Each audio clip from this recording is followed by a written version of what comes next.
replay and bounce back is the word here tonight as the Grayson County Cougars return home for the third straight week and welcome in a new rival in Graves County. Another perfect night in store, the beat-up Cougars trying to survive and move on from what was a rough performance happening last week. And a good evening and welcome to Cougar Stadium. Sam Gormley with you tonight as this is Locker Room Show here on K105 and K105 Digital Productions. Grayson County and Graves County, and we're in Litchfield tonight, which is music to our ears as this is the sixth matchup between these two teams, and 4 of the previous 5 have happened in Mayfield. So it feels good to be here in Litchfield tonight. And in fact, we can even say that the one matchup that has happened here in Litchfield really, we like to forget about it because it was pouring rain at about middle 40s degrees. It was terrible weather, but tonight it could not be drawn up much better as we're looking at kickoff temperature in the low 70s with no chance of rain here tonight, so it should be a perfect night for football. Grayson County enters the record of 2-2, depending on how you want to look at it. We've talked all about that. Graves County enters the record of 3-1. The Eagles, though, are winners of their last 3. Last week, a 48-46 win against Bullitt East on the road. They've won the last 4 matchups against Grayson County by an average margin of 26.8 points per game. In the most recent Class 5A AP poll, they were ranked as the 11th best team in Class 5A. Graves coming into this game looking for their first 4-game winning streak since they won 10 in a row in 2014 in their run to the state title game. Grayson enters again with that 2-1, 2-2 record. They've only lost 1 game on the field. They were upset last week at home against Butler County after being stopped inside the red zone with about a minute left. As the loss, the Cougars were kind of creeping into the edge of potentially getting some AP Top 10 love. Well, that loss destroyed any thought of that. And it was the Cougars' first game decided by 7 points or less since another loss to Allen County Scottsville that also happened in the closing seconds of the game. That happened back on the September the 21st of 2018, a 38-35 loss to the Patriots. Cal Preps, which is a computer prediction service tonight, not being kind to the Cougars, predicting a 50-17 win for Graves County.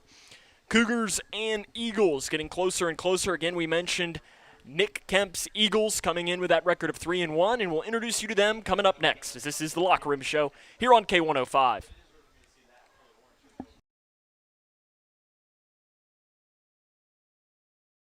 Living in your ideal home, or is it still a dream?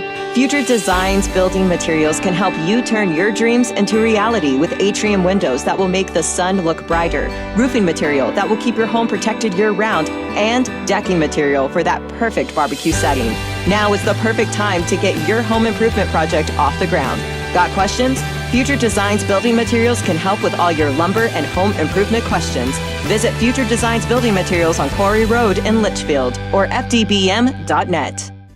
Kentucky's new 5-star school rating system provides parents with an easy way to find out how their children's schools are performing. Star ratings are based on test scores for reading, math, social studies, science, and writing. They are also based on students' academic growth over 1 year. For high schools, ratings are also based on how well students are prepared for college and careers after graduation and the number of students who graduate on time. Visit kyschoolreportcard.com for the latest information on schools in your community.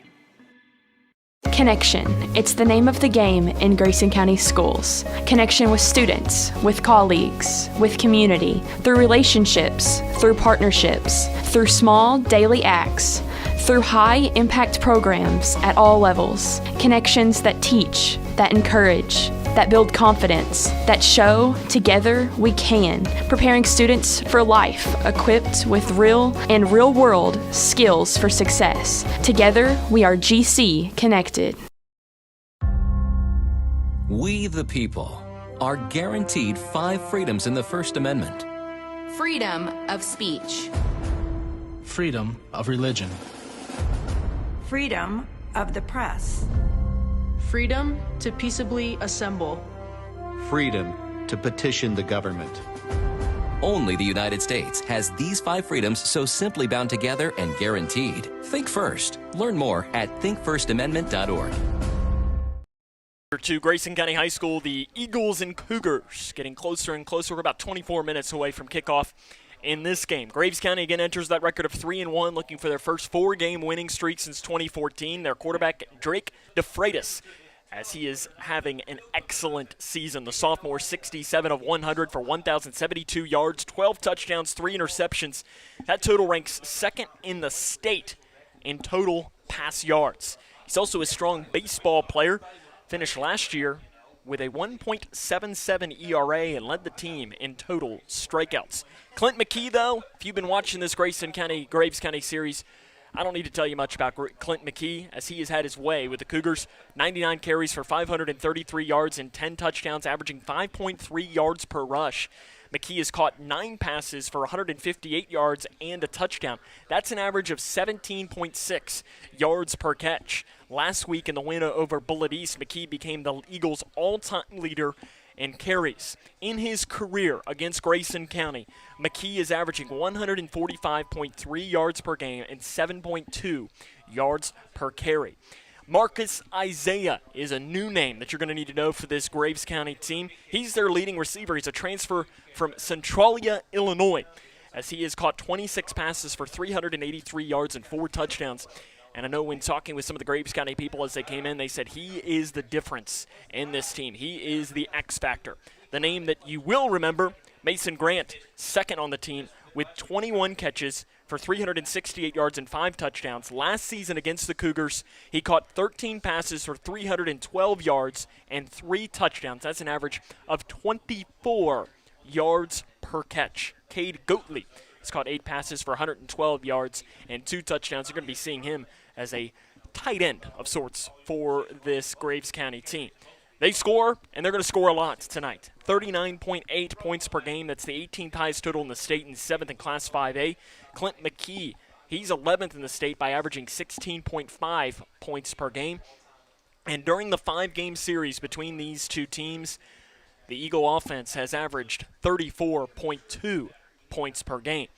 Defensively, though, for Graves County is their question. They're allowing 32.8 points per game. They're coming off allowing a season-high 46 in the win against Bullitt East last week.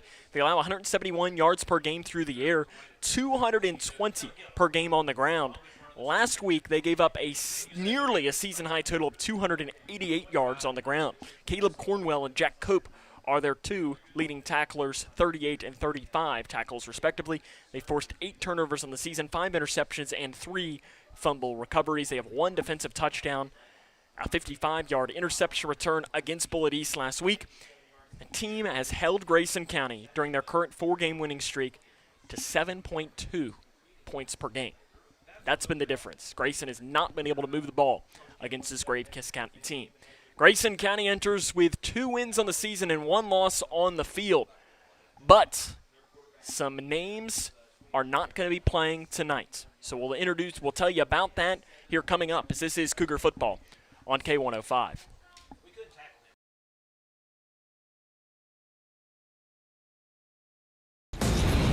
Coast Guard, we are taking on water. The United States Coast Guard. This is what they do. Get down! They secure our ports and waterways, protect our environment, keep drugs away from our kids, and save lives. Without your Coast Guard, my family wouldn't be here today. It's dangerous work. Sometimes in our own backyards, sometimes far from home. We're the Coast Guard Foundation. And in times of triumph or tragedy, we're here for them. The Coast Guard Foundation answers the call to support Coast Guard members and their families. We provide education, support, and relief for our defenders. You want somebody to have your back, and the Coast Guard Foundation has always had our back. Learn more at coastguardfoundation.org. The pandemic changed our world and the way we work, live, and connect. But there are better days ahead. As a boy, I fought polio. Today, America's been polio-free for 40 years thanks to vaccination. We'll beat COVID-19 with vaccine too. Protect yourself and your family. Get vaccinated. Learn more at cdc.gov/coronavirus. This message brought to you by the National Association of Broadcasters and this station. We've all seen it. People who thought COVID was a myth. I thought the vaccine was a hoax. It's hard to breathe. It don't try to kill you in just one way. It try to kill you in multiple ways. Now her whole family has tested positive for COVID-19. That vaccine could have stopped all of this. I would definitely have opted to get it. If they're not vaccinated, get vaccinated. See. Call the COVID-19 hotline at 1-800-232-0233. To Grayson County High School, where the Graves County Eagles are coming in, taking on Grayson County tonight. We've got to bring you some bad news. Off the start, Grayson County going to be without a couple of players tonight. First off, they're going to be without Kaylor Decker, starting quarterback. He will not play in tonight's game, and I know we told you that last week, and he ended up coming in and playing tonight, though I can almost guarantee you that he's not going to play. In fact, he was in street clothes walking on the sideline, and so you cannot expect him to play in tonight's game. Decker, 30 of 40 for 358 yards and 4 touchdowns on the season. That's a huge loss for this Grayson County team. They're going to turn to Hunter Felty. Again, Felty in his career, thrown only 2 passes, but both have been complete for 51 yards. So you're going to see him pass more than he did when he played the quarterback position last week against Butler County. So with the loss at the quarterback position, they're going to have to rely a lot on the running backs and wide receivers. You're looking at Chandler McCready, the starting running back, 35 carries for 323 yards and 5 touchdowns. Michael Wood got 18 carries out of the backfield against Butler County. On the season, he has 178 rushing yards and 3 touchdowns. Hunter Thompson and Owen Bradshaw, you also see them as well. To add to that, another player that will not play tonight, starting fullback and middle linebacker for the Cougars, that's Cooper Goff. He is not going to play tonight. He's out with an ankle injury that he suffered at the end of last week's game against Butler County. Wide receivers for Grayson County, Hunter Toms, of course, is the leading receiver. He's got 13 passes for 232 yards and 4 touchdowns. Jaron Van Meter is second on the team, 5 catches for 55 yards. Michael Wood, in only 2 games, has 5 catches for 39 yards. Owen Bradshaw and Chandler McCready also on the team with catches. Scoring offense, well, not great last week, still averaging 36.7 points per game, which is the 9th highest total in Class 5A. The rush offense for the Cougars is averaging 275.3 yards per game, which is 19th in the state and 3rd in Class 5A. The defense has been kind of up and down. 17.7 points per game on the season. They've allowed 0, 31, and 22 points in games this year. The rush defense, 95 yards per game. Pass defense, 136 yards per game. But if you look at this, teams are completing only 52.5% of their passes against the Cougar defense. But when they do complete it, it's 18.9 yards per completion. Hunter Toms is the leading tackler with 28 total tackles. Cooper Goff ranks second, but again, we mentioned he is out with that ankle injury. And Ben Rogers is the team's lone sack on the season. And he also will not be playing tonight as he is out for tonight's game.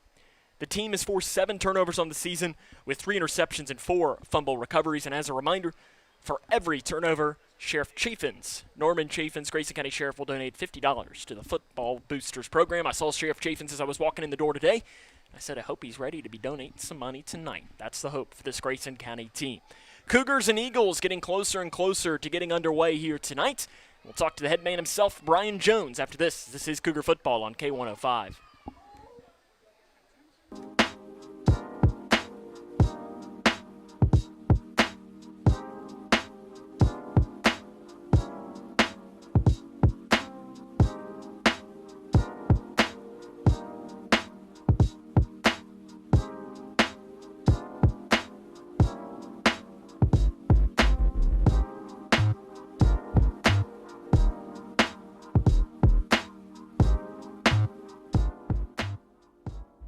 The life of every child is precious.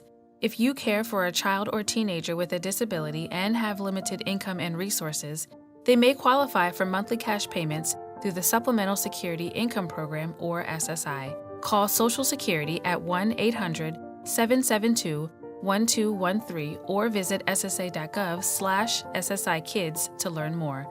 That's ssa.gov/SSIkids. Message produced by Social Security at U.S. taxpayer expense.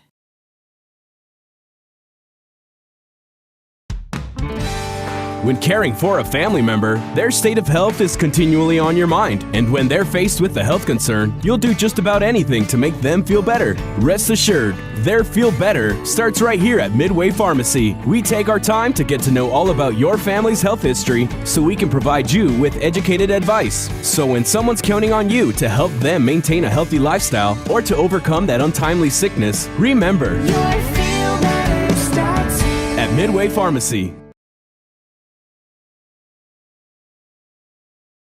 105.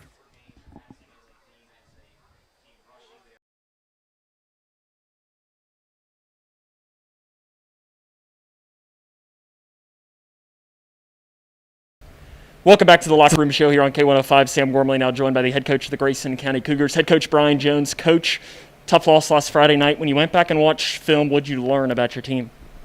You know, I think when it came down to it, there were some opportunities that we have where we just didn't make plays, and their kids did a great job, you know, really kind of for the last 3 quarters of making the plays they needed to make. They had several 4th down conversions, you know, take a couple of those away, and they don't have drives that result in touchdowns. And, you know, so hats off to Butler County. They did a great job when they needed to, made the conversions they needed to, and when it came down the stretch, we didn't. We had a couple opportunities to put us up, and you know, the fumble and a couple of drops on some passes, and 4th and short there late in the game, and we didn't make those plays. They did.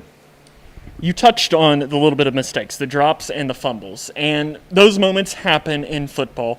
But both of those players did also have big moments in the game. They played very well. How do you make sure, and how would you as a coach teach them the mental aspect of the game and balancing, not letting the negatives get an effect on you, but still in a way remembering them? You know, I talked to those guys specifically over the weekend, and then touched base with them again early on in the week, and just said, you know, hey, 1 or 2 plays didn't make the difference in that game, and you know, had those plays happened at different times in the game, or if the result as a team was different. A lot of people look at those things as in a totally different light and don't put the same amount of weight on them, which is unfair. You know, a drop at the end of the game is no different than a drop the first pass of the game. You know, a fumble just before half is no different than a fumble in the first quarter. To me, they're all the same.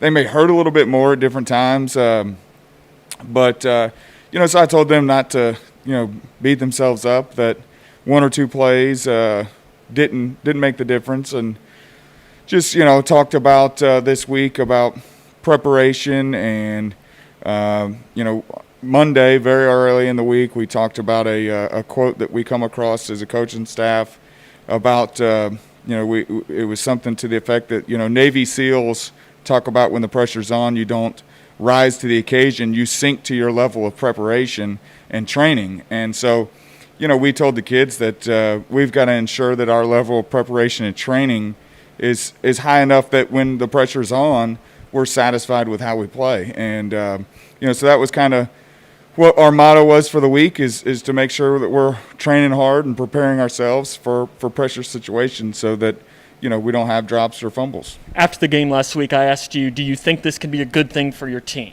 Have you seen a difference in your team throughout practice this week? You know, I think we finished the week really strong.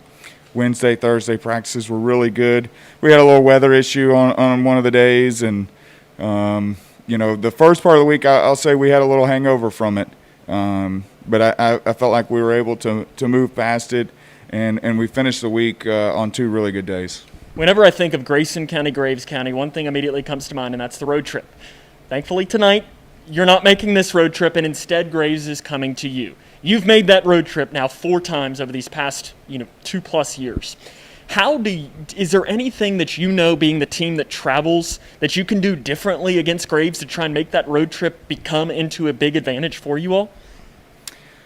You know, I think for us it was really important when we make that trip to try to get there a little early and get movement. And 2.5 hours sitting in a small bus seat, you can get a little stiff and things like that. So I think for us, being the home team, if we can kind of jump out early and be rolling early, that can be an advantage. But I think within a quarter, you kind of get in the rhythm and get in the move of moving around and kind of get the stiffness out of riding in a bus for almost 3 hours. And I don't think that advantage is nearly as big. And the other thing is, you get here plenty early enough and have a good pregame routine, and you may not see that as well. But, you roll in 30 minutes before game time or something, and you're scrambling, and it could be a hassle. And you never know what that trip's going to be like with it being so far as traffic or you could have a car accident or something along the way that slows you down. And so it takes a lot of preparation, that's for sure. Graves County athletically is probably the best team you faced so far this year. Their offensive stars, McKee the running back, Grant the wide receiver, and now they have another new wide receiver who's a transfer from school in Illinois. How do you limit that athleticism on the offense?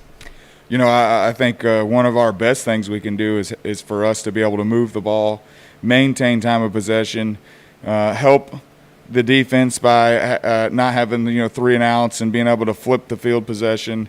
As far as pinning them deep and not allowing them short fields and different things like that. So a really good offense would be a really good defense against a team that's as dangerous as Graves.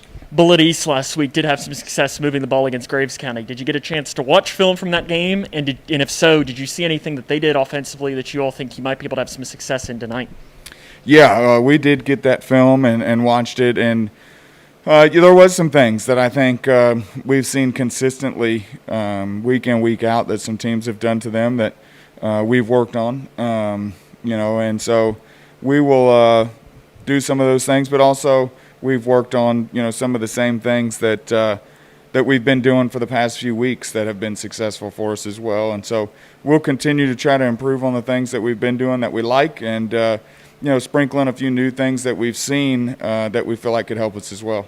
And this is now beginning the 3rd year of this district. The first 2 years, this game has decided who is going to host the 2-3 playoff game. What do you need to do to put yourself in the driver's seat for that position tonight? I think we've got to limit their offensive possessions. Our offensive possessions have got to be sustaining and finish with points. There's no doubt that they're going to score. I mean, they're one of those offenses that they're going to get their plays, and so we're going to have to really do a really good job of when we get the ball, we've got to get points at the end of it.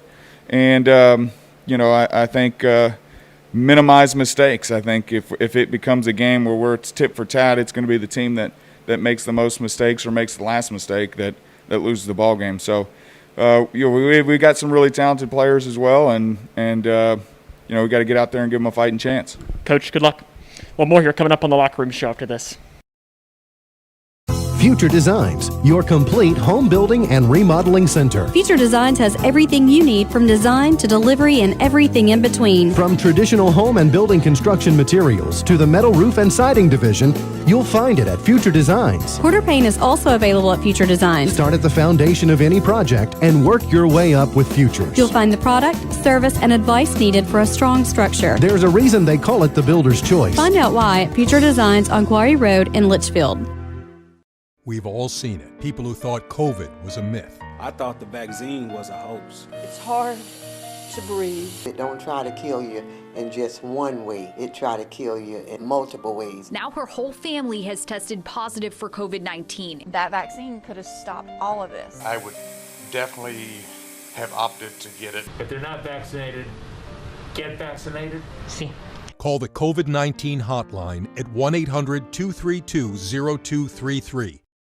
When I was a kid, my dad would hold a nickel in one hand and a dime in the other and ask, which one is bigger? Of course, the nickel was bigger, but the dime was worth more.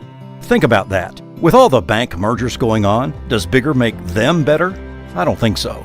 Wilson & Muir Bank is a locally owned community bank based right here in Kentucky. I like dealing with people I know personally, the same people I've trusted with my money for years. That's why it's my bank. Wilson & Muir Bank. Member FDIC, Equal Housing Lender.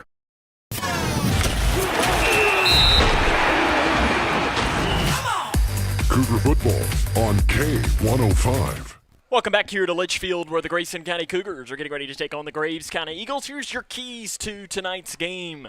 For Graves County, we'll start with them. The first one is let it fly. Grayson has not had an answer in stopping the pass, and if Graves can let it fly, it could be a long night for Grayson. The second one, get McKee the ball. He's been the main thing that Grayson really has had no answer in stopping. They do that. It could be a long night for Grayson County, and test Hunter Felty. He doesn't have much of an impact. He hasn't played a ton, so it's something that's just going to have to keep an eye on as we keep on rolling. Now the keys to the game for the Grayson County Cougars. The first one for Grayson, forget last week. It happened. It's done. Move past it. You lost.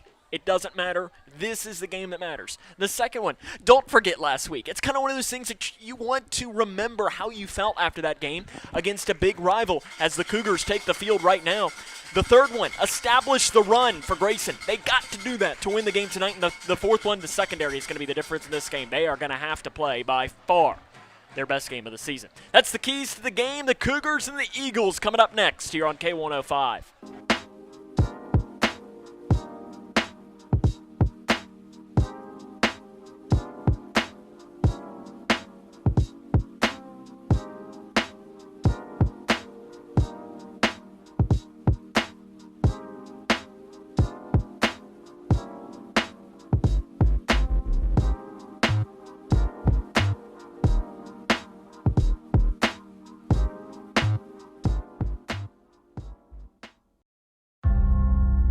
We, the people, are guaranteed 5 freedoms in the First Amendment. Freedom of speech. Freedom of religion. Freedom of the press. Freedom to peaceably assemble. Freedom to petition the government. Only the United States has these 5 freedoms so simply bound together and guaranteed. Think first. Learn more at thinkfirstamendment.org. Future Designs, your complete home building and remodeling center. Future Designs has everything you need from design to delivery and everything in between. From traditional home and building construction materials to the metal roof and siding division, you'll find it at Future Designs. Quarter paint is also available at Future Designs. Start at the foundation of any project and work your way up with Futures. You'll find the product, service, and advice needed for a strong structure. There's a reason they call it the builder's choice. Find out why at Future Designs on Quarry Road in Litchfield.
It's time for football in Litchfield. Grayson County and Graves County in the Class 5A district opener here for district number 1 for the KHSAA. Sam Gormley with you tonight as this is WKHG Litchfield K105. Grayson County appears that they are going to get the ball first here to start off in this, as the biggest key in this game to Grayson is that they're going to have to get off to a good start. They got to find a way to score first. They did that in the playoff game last year down at Graves County High School, and they went out to an early lead, and it looked like they were going to be able to turn that momentum. Graves County ended up coming back and winning the game, but it just getting that good start, especially when the Cougars are going to be without their starting quarterback tonight, Kaylor Decker. Connor Thomas to kick this one away for the Eagles from left to right on your radio dial. 5 seconds on the clock. And we'll count it down, 3, 2, 1. And we are about to get underway here tonight from Cougar Stadium. A perfect night for football. The junior Connor Thomas has it teed up and lets it fly. A nice end-over-end kick that it is going to be caught back at the 13-yard line. Up across the 15, spinning away is McCready. He gets away from the first one, but it's not going to get away from the second one and ends up only getting that up to the 18-yard line. So that's where Grayson County is going to come up and start with, and Hunter Felty leads the Cougars out onto the field. as we'll officially get this up to the Grayson County 18-yard line. Felty getting his second career start, as technically he got the start last week, and performed pretty well, but again, didn't throw the ball at all last week. Taylor Decker ended up checking back in, but Decker is not even in he's in uniform, but he's in street clothes as he's wearing shorts with his jersey here tonight. Hunter Felty going to go shotgun formation to start off with Grayson County. They got to find a way to establish the run early on, and Graves County loading the box early up against Grayson. As it's going to be a direct snap to Michael Wood. He goes across the right side, picks up about 3 or 4 yards. As they're going to go this same thing that they were running to start the game against Butler County. And Michael Wood had a lot of success moving the ball. In fact, Wood, he has 18 carries on the season for 178 yards and 3 touchdowns. He'll officially get that up to the 24-yard line, giving him 6 yards on the run there. So it'll be 2nd down and 4 coming up for Grayson, or 2nd down and 5 really for Grayson. So it'll be 2nd down and 5 for the Cougars as they officially actually started that ball a little bit further up. So it'll be 2nd and 5 here for Grayson. Give just a couple of pickup yards there, and it is going to go direct snap and a handoff right side. It was Felty that kept it himself. He gets it up to the 50 or the 25-yard line, so he'll end up getting 1 yard. And that's really what you're going to be seeing from Grayson County in this game, as we'll take a quick look at the Grayson County starting offense for this game. Sawyer Drake, Tanner Finley, Ethan Hall, and Waylon Bruce along that starting offensive line. Owen Bratcher, Hunter Toms, Jaron Van Meter, wide receivers. Hunter Felty, the starting quarterback. Chandler McCready and Michael Wood going to be matching in the background for Grayson. So it'll be 3rd down and 5 for Grayson. Minute and a half into tonight's game, no score here from Grayson County High School. They're going to go in the pistol. Hunter Felty with a running back behind him. Graves County showing blitz off the near side. Cougars working from right to left on your radio dial. Faking the handoff. Felty looking to pass. He will roll. He's got a scramble now, and he's just going to loop a pass off the hands of Owen Bratcher and nearly intercepted by Graves County. As a Graves County player hits the deck, as Caleb Cornwell, their leading tackler, almost picked that one off as it was tipped off the hands of Owen Bratcher and it falls incomplete. Felty did a nice job extending that play, but just didn't get a great pass off to the 6'4" Owen Bratcher. You can see Brian Jones showing some frustration. So the Cougars going to force to punt this one away, and back deep to return is Marcus Isaiah for the Eagles. He stands back at his own 41-yard line. In fact, he keeps scooting back. He's now going to stand inside the 40. Hunter Toms to punt for Grayson. They got 3 blockers. Good snap. And Toms gets it away, and it is a nice punt that Isaiah is going to take at the 39-yard line. He goes right up the middle, trying to get outside the number. Stiff arms Jaron Van Meter across the 50-yard line. Outside the number, slips another tackle across the 40, and he's shoved out of bounds in Grayson County territory at about the 36-yard line. So that was a really good punt by Hunter Toms, and he stiff-armed Jaron Van Meter, did Isaiah. So it'll be 9 minutes and 58 seconds to play here in the opening quarter. Ball going to be placed at the Grayson County 35-yard line. So that'll be leading out Drake DeFreitas for Graves County. 67 of 100 on the season for over 1,000 yards and 12 touchdowns. But Clint McKee, the running back to his left right now. Grayson's got to find a way to slow down this Graves offense. DeFreitas to throw, and it is complete to Mason Grant in the flat, and he's brought down immediately. Nice tackle in open space by Michael Wood for Grayson County as it's up to the 30-yard line. Give him 5 yards, though, but that's huge. Mason Grant last season would slip a lot of those tackles and take it in for 6 points, but that's a big open field tackle there by the junior Wood. So Grayson County missing multiple players on this defense here tonight, as they are without Ben Rogers on the defensive line and are without Cooper Goff, the middle linebacker. So they've had to move around a lot in changing this up. As Isaiah is going to go wide out to the left here for Graves County. 2 wide receivers down here to the near side. It'll be a handoff to McKee. Big hole right up the middle. 20, back towards the middle, across the 15. He gets outside the numbers. 10, 5, dives towards the pylon, and he is in the end. No, out at the 1-yard line. Says the head official there. And that's going to be about a 28-yard pickup. As he just made a nice move at about the 15-yard line, got outside the numbers, and Grayson had no answer there. Ball placed on the 2-yard line. DeFreitas makes his way in and delivers his play call, and you got to imagine that this is going to be a handoff to Clint McKee right up the middle.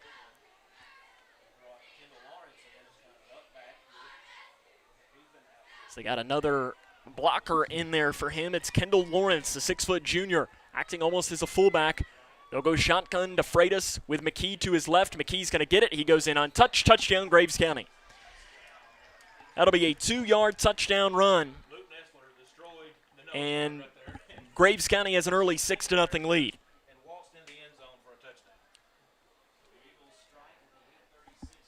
And that's really worst case scenario here for Grayson County. And Connor Thomas, the kicker, comes in to attempt what is his 100th career PAT.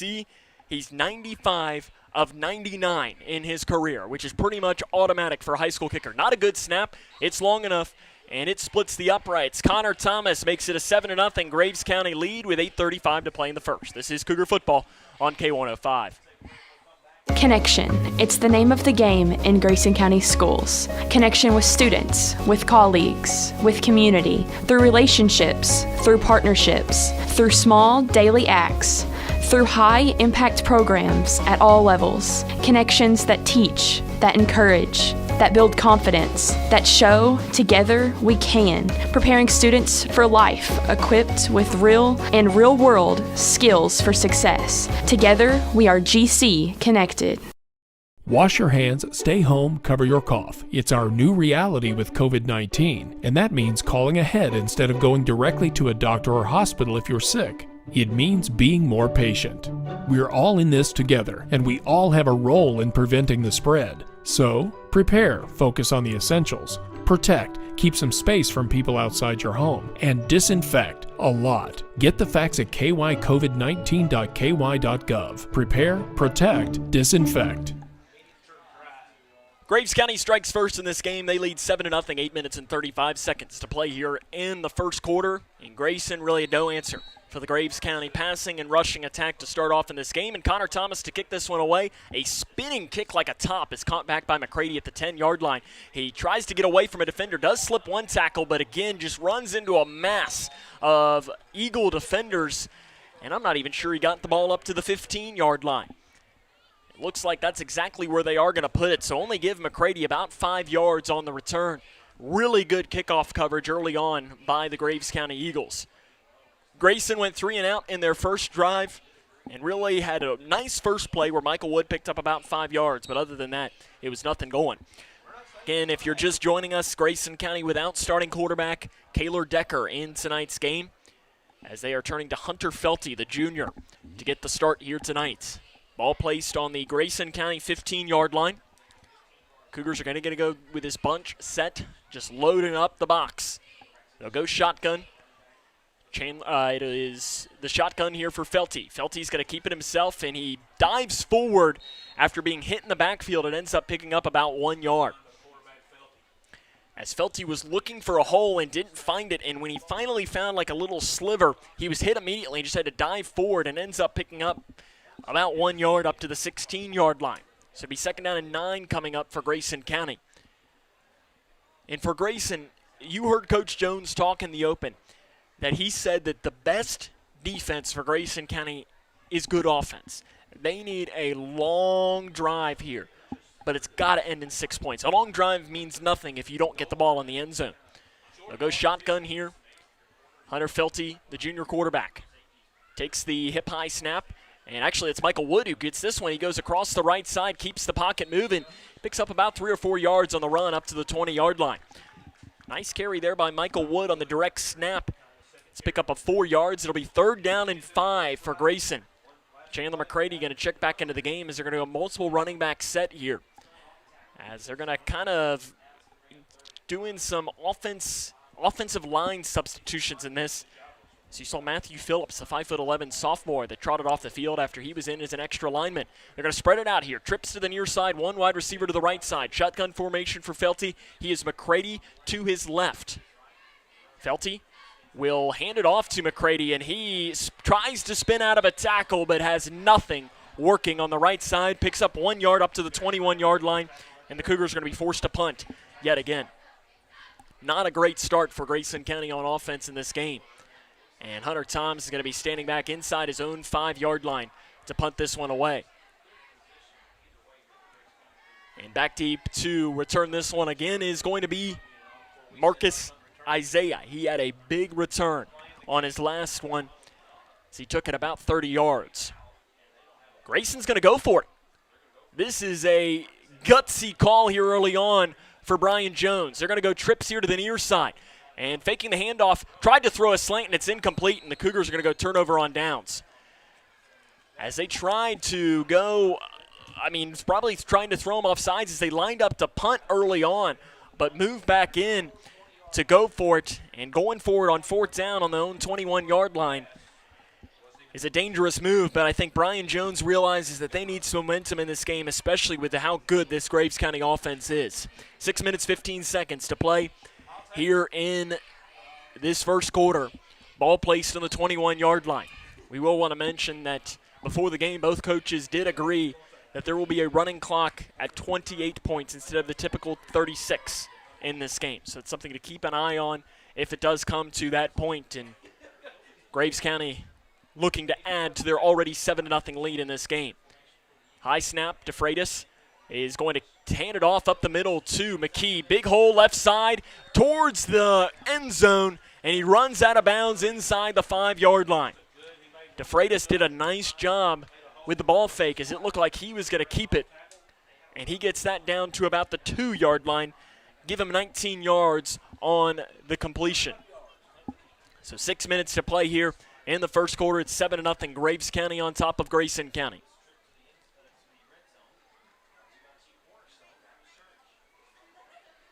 DeFreitas with McKee to his left. Graves County wearing white jerseys, blue numerals, and black pants, and a metallic silver helmet tonight. They'll hand it off. McKee up the middle. He's untouched again. Graves County has a 13-0 lead.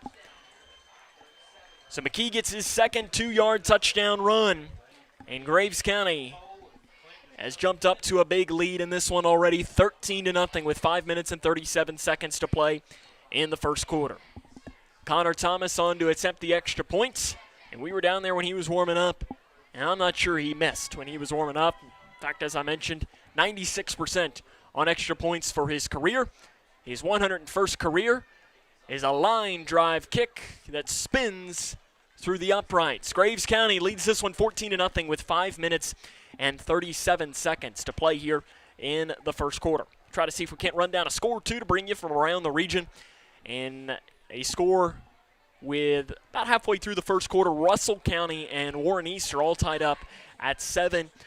As we'll try to see what other ones we can bring you as we scan through here. As Mayfield leads Callaway County 14-0, 8 minutes to play in the first quarter of that game. Logan County on top of Greenwood 7-0, 9 minutes to play in the first quarter. Allen County Scottsville on top of Warren Central 7-0, 8 minutes to play in the first quarter as the Dragons of Warren Central are trying to snap, I believe, what has gotten up to be a 56-game losing streak, as they've not won since 2015. And the Patriots of Allen County Scottsville, I believe, were the last team that the Dragons beat back in 2015. So they're trying to snap that losing streak here tonight. Graves County, though, is on top of this one, 14-0, 5 minutes and 37 seconds to play here in the first quarter. Sam Gormley with you here tonight. Appreciate you taking the time to join us on K105 and also on K105 Digital Productions. I see our good friend Roger Lush locked in from North Carolina tonight. It was very good to see him last week as he had a great event that I know raised a lot of money and raised a lot of canned food to the Grayson County Alliance. As the kick is going to be returned from about the 8-yard line by Chandler McCready. Tries to do a stutter step at the 15 and again is swallowed up immediately. This time he gets it up to the 20-yard line. And really, that's the biggest thing, is that Graves County has not given Grayson County an opportunity to get great field position. As each team has had 2 drives, Grayson County has started on their own 20 and their own 15. Graves County has started on the Grayson County 21 and the Grayson County 35. You want to know a difference? There's your early one in this one. 5 minutes and 29 seconds to play here in the first quarter. Grayson has the ball again on their own 20-yard line. Felty in the shotgun formation. Running back offset to his left. Eagles showing blitz, and it looks like they got a little happy there on that right side, and that should be an offsides. That is what it is called. It's whistled on Caden Stimson, the 6-foot senior, on the defensive line as he jumped up there and touched Sawyer Drake, the Cougars' left tackle. And that's Grayson County moving the ball a little bit closer. And when you're struggling early on, you'll take any yards you possibly can. So it'll be 1st down and 5 for Grayson. They'll go pistol this time. Hunter Felty scans, turns around, hands it off to McCready, tries to get outside the numbers, slips a tackle at the 25 and is hit immediately at the 27-yard line. In there on the tackle, Garrett Brown, the 5'11" senior. Big tackle there. And that'll still bring up 2nd down and about 2 or 3, though. I mean, if you're Grayson, you just got to start to put together some plays. Yes, you're down 14-0 against Graves in this situation, but you just got to try and get some momentum in this game. And right now, Graves County has everything in this one.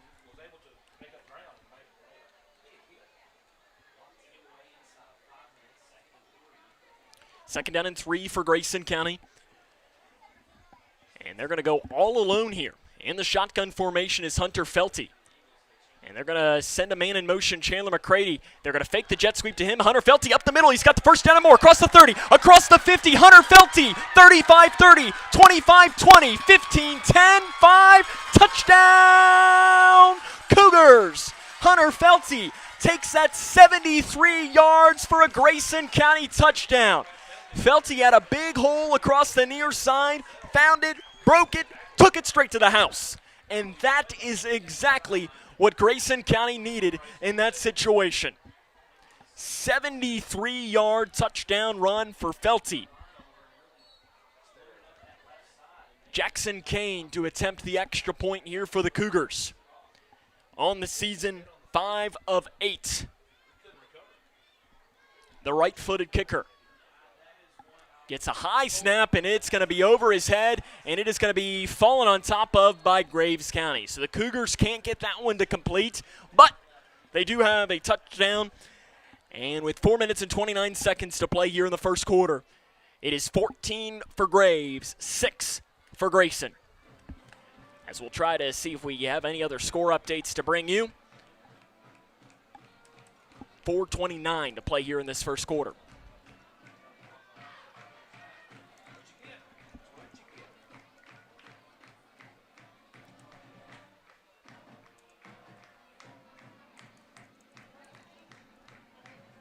It is a good crowd here tonight, though, at Grayson County High School, and on what is just an absolutely perfect night for football. That's a big play, though, for Grayson. Big play.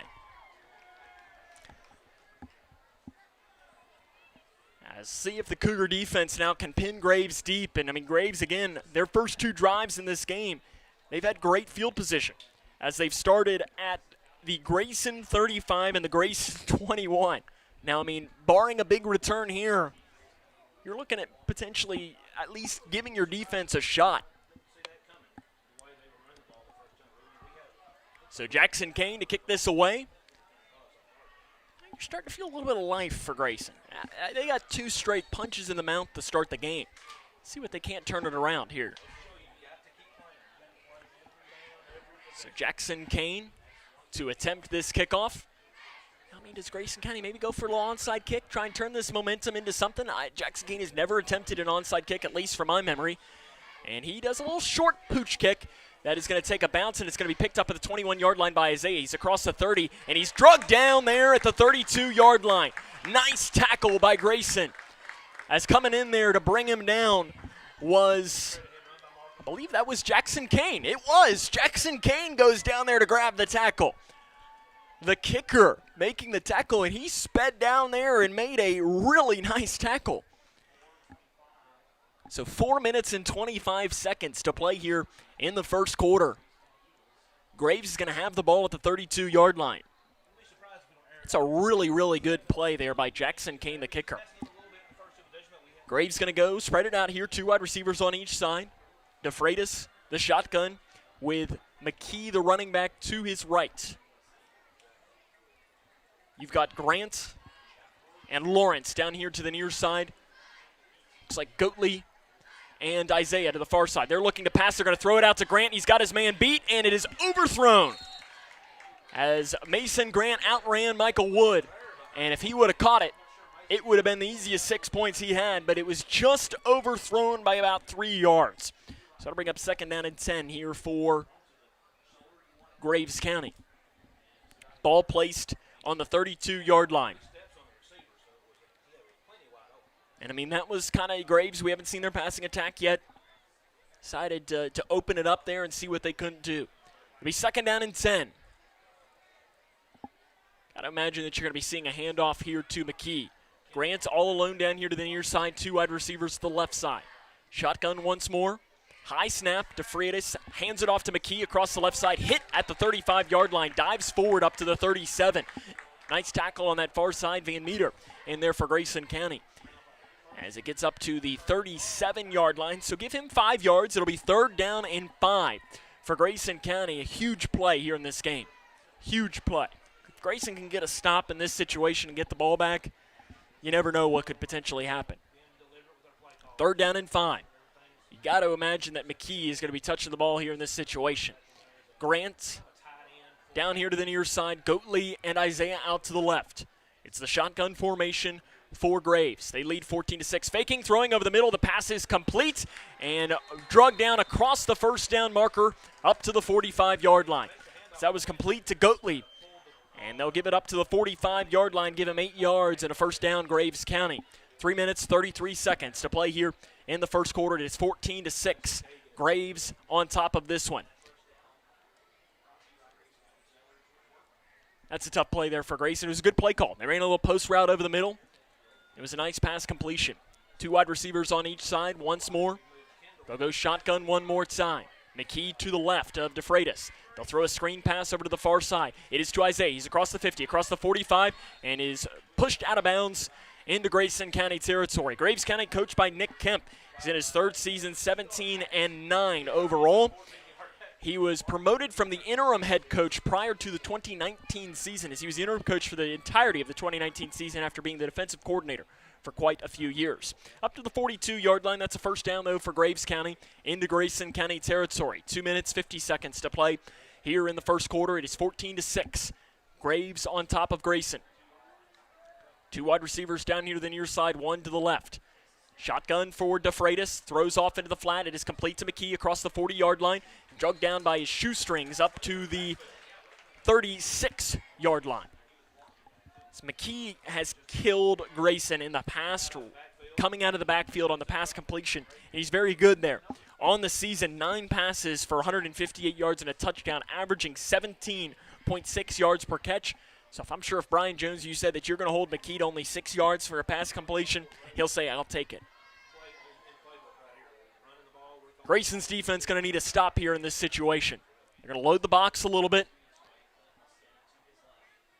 Going in a 3-4 look. DeFreitas to pass, throws off the hands of Isaiah, but he catches it off the corral. Up the far side, he slips a tackle and he's into the end zone. Touchdown, Graves County, 36 yards from DeFreitas to Isaiah, as he bobbled it at first, but ends up finding the back of the end zone, and Graves County leads 20-6.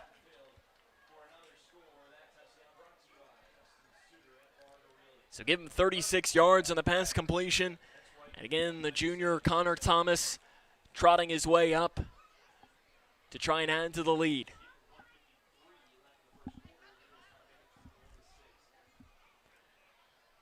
As here comes the place down, the kick is up, it's long enough, and he split the uprights. 1:53 to play in the 1st quarter. It's 21-6 Graves. This is Cougar football on K105.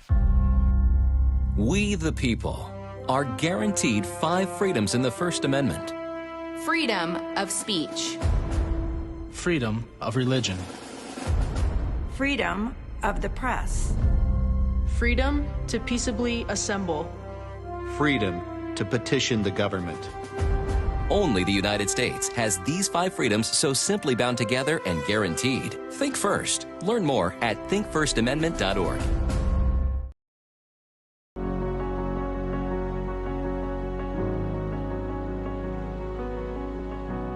And someone says, you need a bone marrow transplant, those are just not words you want to hear. I got a call that it was the best match. It was one of the best days of my life. I'm so happy that you're okay. I just want to say thank you for the second chance at life.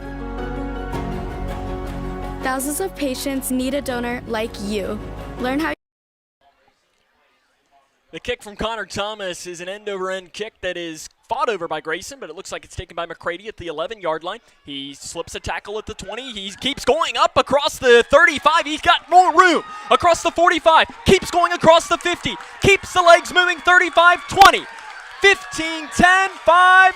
Touchdown, Cougars. Chandler McCready broke through, and Grayson has an immediate answer for Graves County. What a return by Chandler McCready. Give him about 89 yards on that return.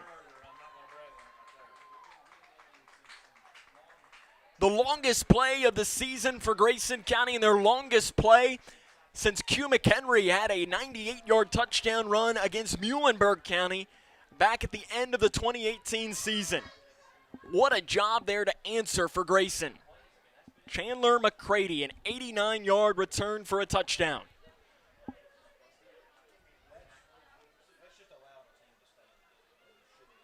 So the Cougars are going to go for 2 on the season. They've not had success doing this. 3 of 8. McCready has scored 2 of them. Toms has scored the other. They're going to go shotgun.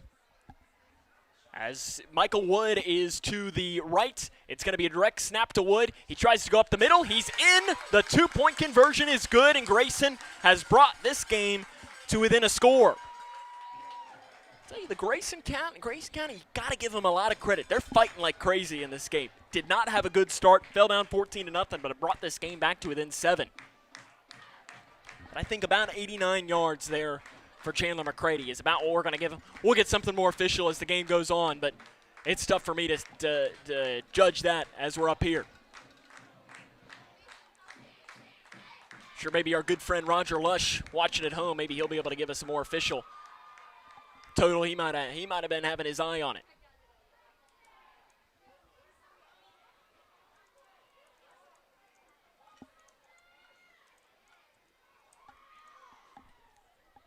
You can tell that the Cougar faithful are feeling good right now. 21-14 is the game, and I'm sure what the Cougar faithful are really feeling right now is, what if we had our full team? You know, could this game be a little bit closer? But at the same time, you got to have you got to be feeling good about how Grayson has played in this game so far. Jackson Kane to kick this one away. 1:35 to play here in the first quarter. It is 21-14. Graves on top of Grayson. Just coming off of about an 87-yard return for a touchdown. A little short kick that squirts through, and it's picked up at the 25-yard line and hit immediately and stoned at the 30. What a tackle by Grayson County as they came in and stopped that one. As in on the return was Cole Kotzman. He got about 5 yards on the return, and that might have been Jackson Kane again in there on the tackle. Sure, if Coach Jones sees more of this, he might have to throw Kane out there at middle linebacker. He's laid some big hits as the kicker. Kane's a big guy. As he's listed on the roster, he's only listed at 5'9", 208, but I think he's taller than that. So he might have hit a little bit of a growth spurt. So the Eagles are going to get the ball here, 1:30 to play here in the first quarter. They're going to go trips here to the near side. It's a handoff McKee. Right up the middle. He's across the 35, across the 40, across the 50, outside the numbers, across the 40, 30, 25, 20, and Graves County immediately has an answer. 70-yard touchdown run by Clint McKee. Back and forth. These two teams go. Clint McKee breaks a big one, and Graves County gets those points right back into this 27 to 14. This is not what Grayson County needed, but I'm sure Graves County's probably thinking much of the same thing. Connor Thomas on to attempt this extra point. He's 3 of 3 today. Coach Jones not happy with his defense. He has the headset off, staring down. High snap, corralled. It's long enough, and he put it through. Graves County answers on one play, a 70-yard touchdown run by Clint McKee with 1 minute and 18 seconds to play here in the first quarter. This game has already been back and forth. I'm getting a little bit of deja vu in a way to the McLean County fourth quarter a couple of weeks ago, where it was a heavyweight fight. Both teams going back and forth, and it kind of is in the same instance that Grayson was up by a couple of scores in that point, and in this situation, it is Graves that is up by a couple of scores. So it is 28-14, Graves on top of Grayson. And we're in the first quarter.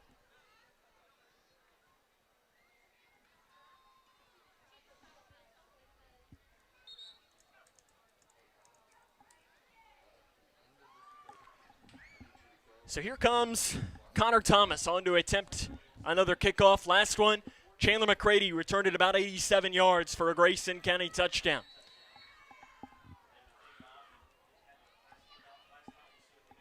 And they'll boom this one away. It is over the head of McCready and bounces into the end zone. That one almost rolled out of bounds, but it ends up going out of bounds. And that time Connor Thomas just let that one fly. He wasn't going to let Chandler McCready get a chance to put a return on that one. So Grayson going to get the ball at their own 20-yard line with 1 minute and 18 seconds to play. Here in the first quarter, it is Graves 28, Grayson 14. Grayson, big play, has been their story. A 73-yard run by Hunter Felty and an 89-yard kickoff return by Chandler McCready. They're going to spread it out here, does Grayson. Two wide receivers on, or one wide receiver to the right side, two wide receivers here to the near side. Hunter Felty all alone. They're going to run a man in motion, and it's going to be a pitch to Michael Wood. He tries to get across the 20-yard line, but that's exactly where he's going to run out of bounds. Jaron Van Meter tried to lay the block on Isaiah on the outside, but wasn't able to get there. So Michael Wood on the jet sweep gains nothing on that play. 1:13 to play here in the first quarter. See here, Owensboro, I believe they're playing Ohio County tonight. It's 21-0 at the end of the first quarter.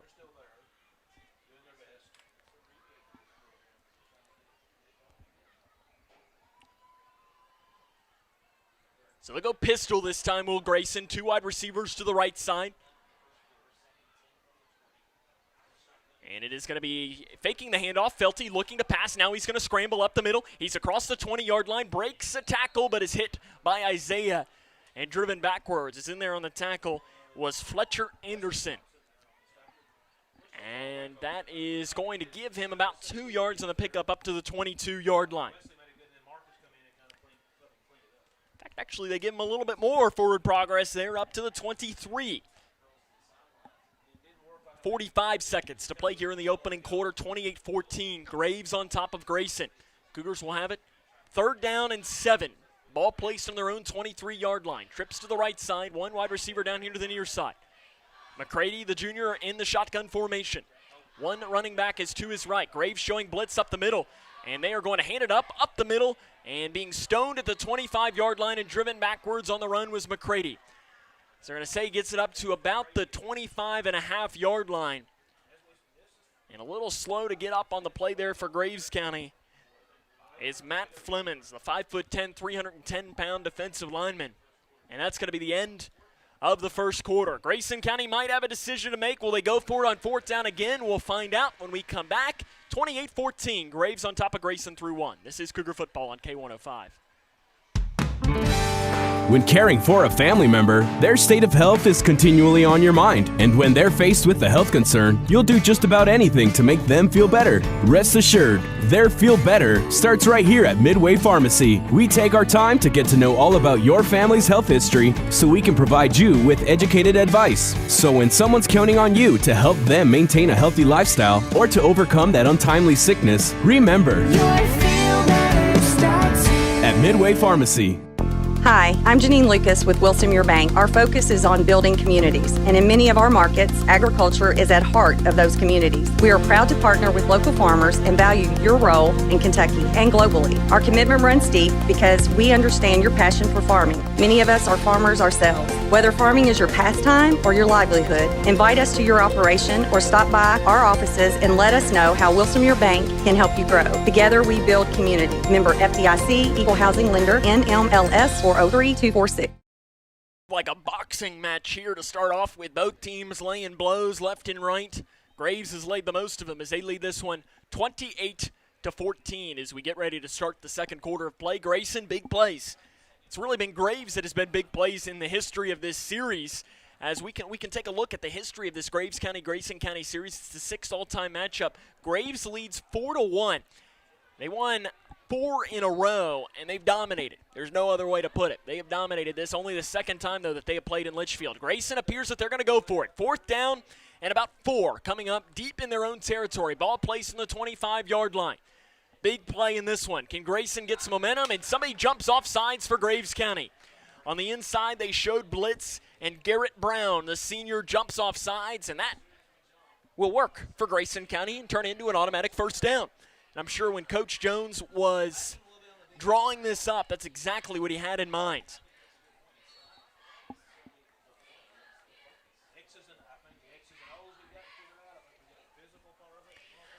So Grayson County going to have the ball here, 1st down and 10, ball placed on the 31-yard line. And now you got to turn in the mistake by Graves into some momentum on offense and try and bring yourself back into this game. They'll go shotgun. McCready to the right. They have some offset players. Rolling off here to the near side on an option run is Felty, and he is blasted at the line of scrimmage. Big tackle there. Michael Wood tried to get a block in. In fact, actually, it was Wood that ran that. It's up to the 31-yard line, and Brian Jones is going to take a timeout, and he's going to talk to his team. He is not happy with, I guess, somebody did not make a block that was supposed to make said block, as he's out at midfield right now talking with his team. Trying to bring you some score updates. Big one going on in the Louisville area. Louisville Male taking on Louisville Trinity tonight, and it's the Male Bulldogs that lead 17-10 halfway through the third quarter. Boyle County on top of Bowling Green, 21-0. That score is at the half. Henderson County on top of Central Hardin, 7-0, 6 minutes and 47 seconds to play in the first half of that one. Allen County, Scottsville leads Warren Central 21-6 early in the second quarter of that one. At the end of the first quarter, Mayfield all over of Callaway County, 35-0. And also at the end of the first quarter, Warren East leads Russell County 20-0. Our score, Graves 28, Grayson 14. Second down and about 9 coming up here for Grayson County. Looks like they were friendly and gave him about a gain of a half a yard. They'll go trips here to the near side, one wide receiver to the left. Shotgun formation for the junior Felty. Good snap. And faking the handoff. No, it will be a handoff up the middle to Wood. And he gains about 2 or 3 yards on the run, right up the middle, up to the 33-yard line. So it'll be 3rd down and long coming up for Grayson. 11 minutes, 30 seconds to play here in the first half. What do you draw up here for your Brian Jones? You're looking here at 3rd down and 7 or 8. Probably your good old short 8, long 7. See here, Edmondson County and Caverna are tied in the second quarter. I don't know what the score is. I just saw that Edmondson County just scored a touchdown as the Wildcats are looking for their first win on this season. 3rd down coming up here for Grayson. Ball placed in their own 33-yard line.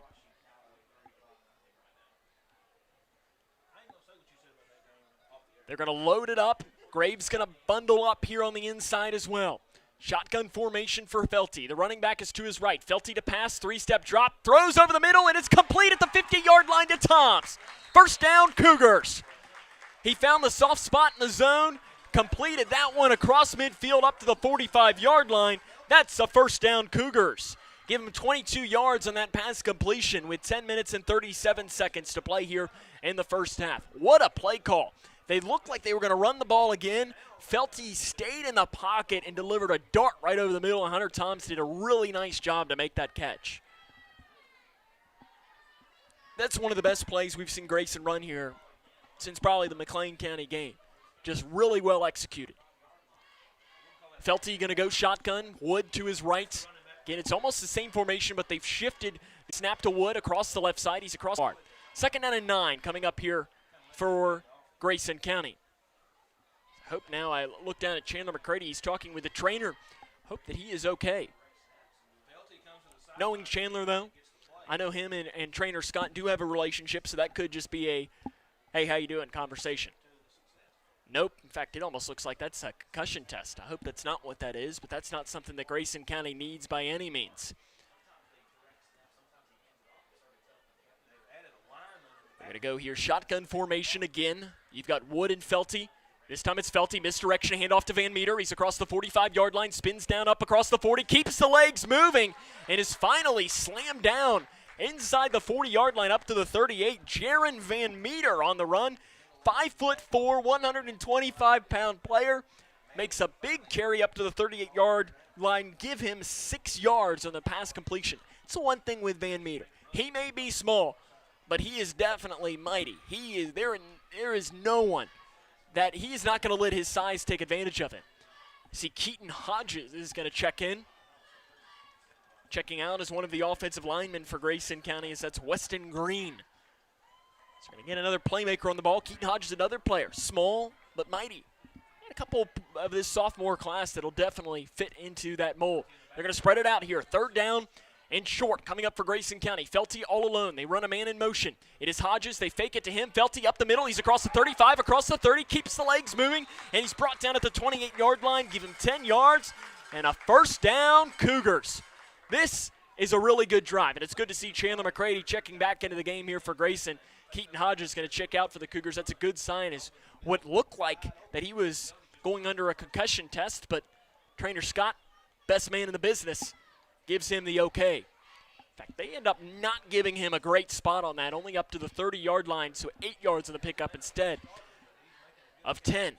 8 minutes to play here in the first half. It's 28-14. Grayson leads this. This is the drive that Brian Jones dreamed of when he was drawn up at the beginning of this game. This will be the 10th play of the drive. They run another jet sweep, and it is fake. No, it is a handoff, this time to McCready outside the 30-yard line. He runs out of bounds at the 25. They're running a lot of these jet sweep misdirections. Sometimes they're giving it to him, sometimes they're not, and they're having some success doing it. So they give it up to the 24-yard line, so you get 6 yards there on the carry by Chandler McCready. Meant to give it to McCready because he looked, and the way he looked made it look like he almost fumbled the ball.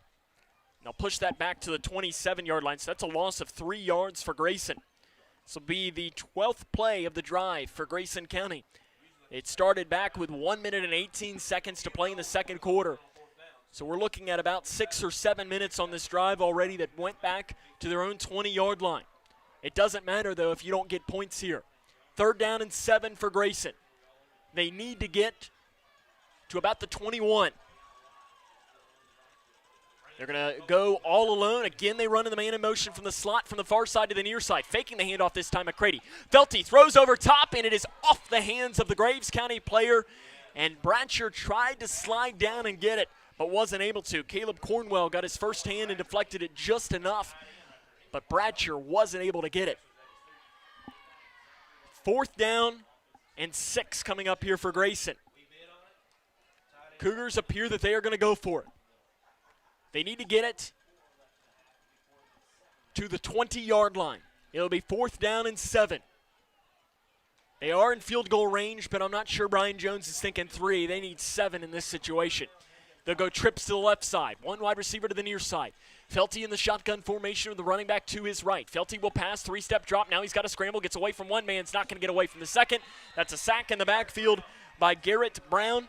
And for Graves County, that is their first sack of the season. And that comes at the worst time on the 13th play of the drive. Cougars go turnover on downs.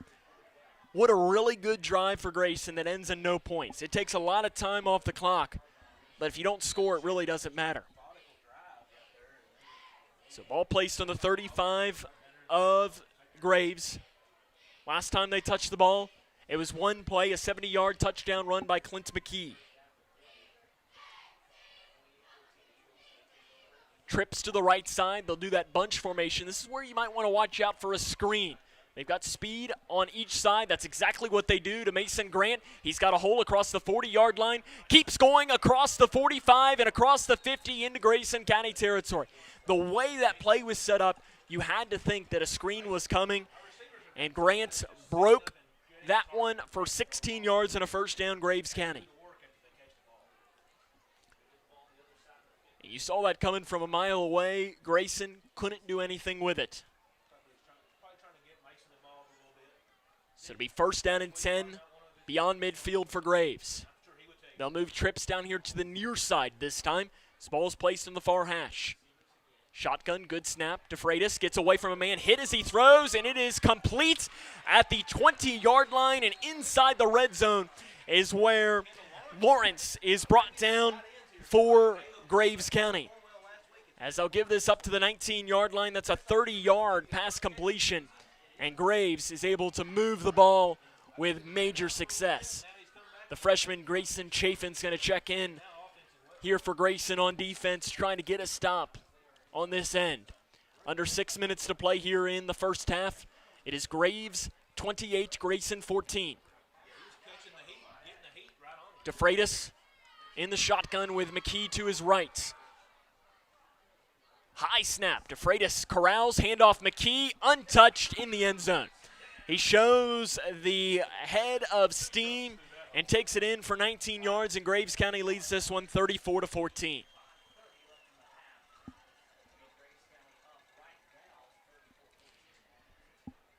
And Clinton McKee is doing whatever he wants on the offensive side of the ball here tonight.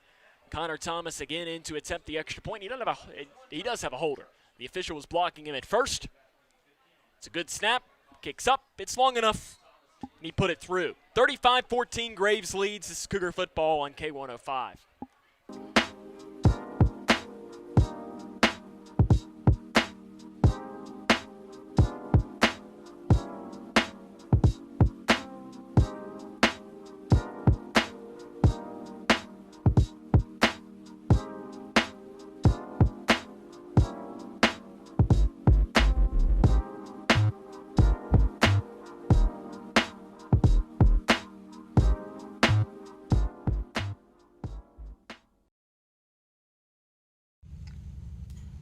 Hey, boss. Okay. Said I'm fine. Me to bed, see you in the morning. With the first date, Superman, but it wasn't on it. And we lost it. In my head, in my head, in my head. We were underlay in my head. Hey, son. Hey, Bob. You know you can talk to me. Yeah.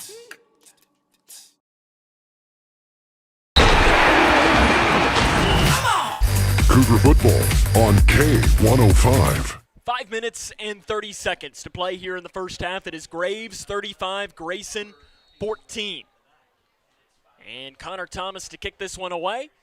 A spinning kick that's caught back at the 16-yard line by Van Meter for Grayson County. He's across the 20, breaks across the 35, across the 30, breaks another tackle up across the 35-yard line.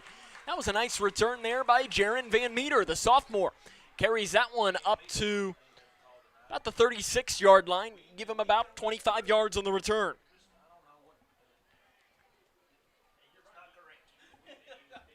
Five minutes and 23 seconds. Grayson has not had any answer for Graves on offense. So Grayson going to have the ball on their own 37-yard line. The offense has not looked bad for Grayson.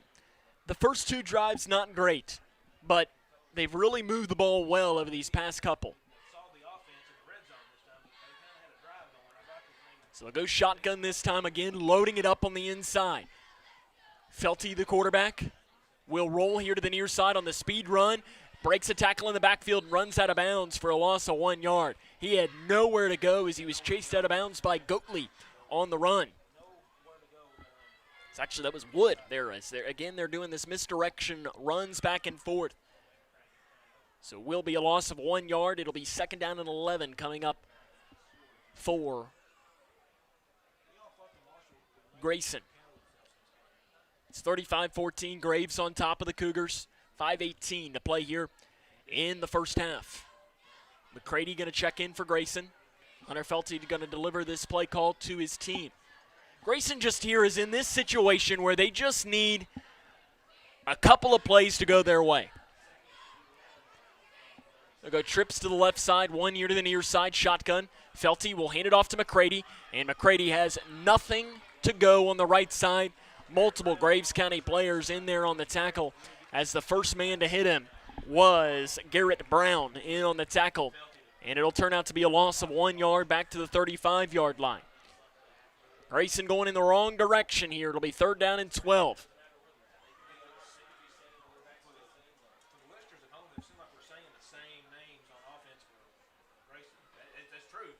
As Felty here gonna go in and break up the huddle.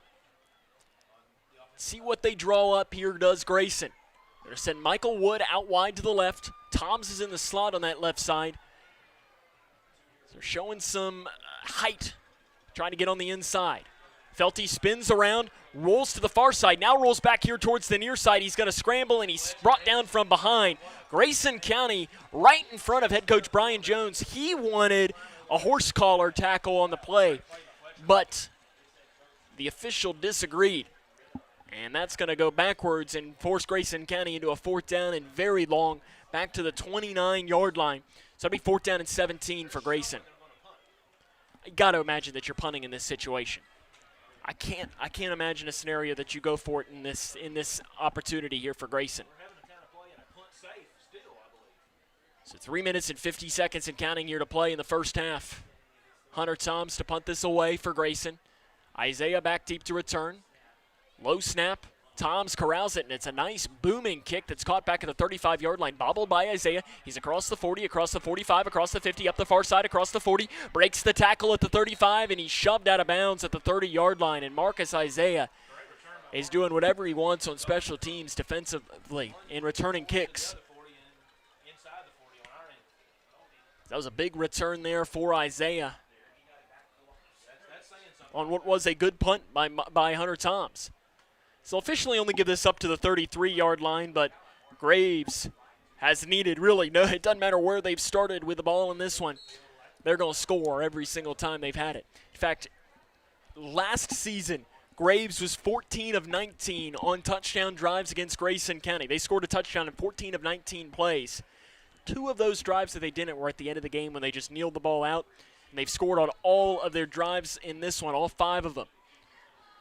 DeFreitas to pass, rolls down here to the near side, looks to scramble, and he is going to do that. Across the 30-yard line, across the 25, brought down from behind, near the first down marker. Is in there on the tackle for Grayson County was Ethan Hall.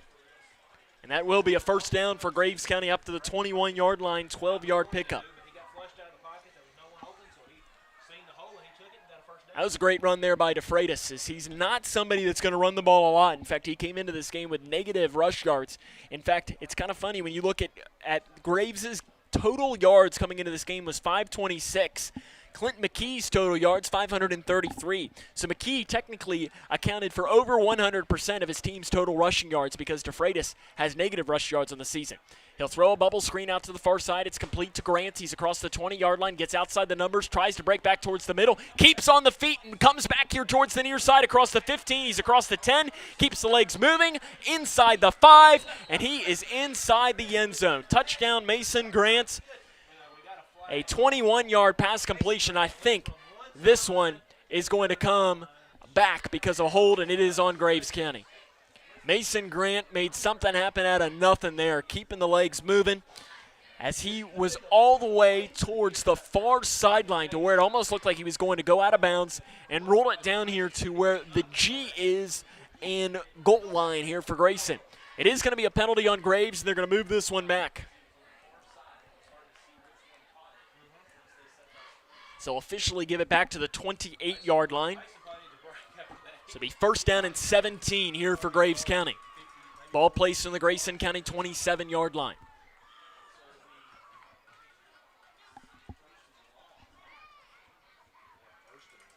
Shotgun formation. DeFreitas moves from the right side to the left side. McKee does. High snap, DeFreitas corrals, 3-step drop, steps up, pump fakes, throws down the near side. He got a man, and it is intercepted by Hunter Toms in the end zone. Across the 10, across the 15, across the 20. Toms brings it up to the 27-yard line. Toms acting almost as a punt returner, took that one away as they were looking for Clint McKee down the far side of the field. That's an interception for Hunter Toms, his first of the season. And that is another $50 donated by Sheriff Norman Chaffins to the Grayson County football boosters. That's up to $400 this season. As Toms did a nice return on that. About a 32-yard return as he caught that one 5 yards deep. And if you're Grayson, it just gives you another breath of life here. For DeFreitas, that is only his 4th interception of the season.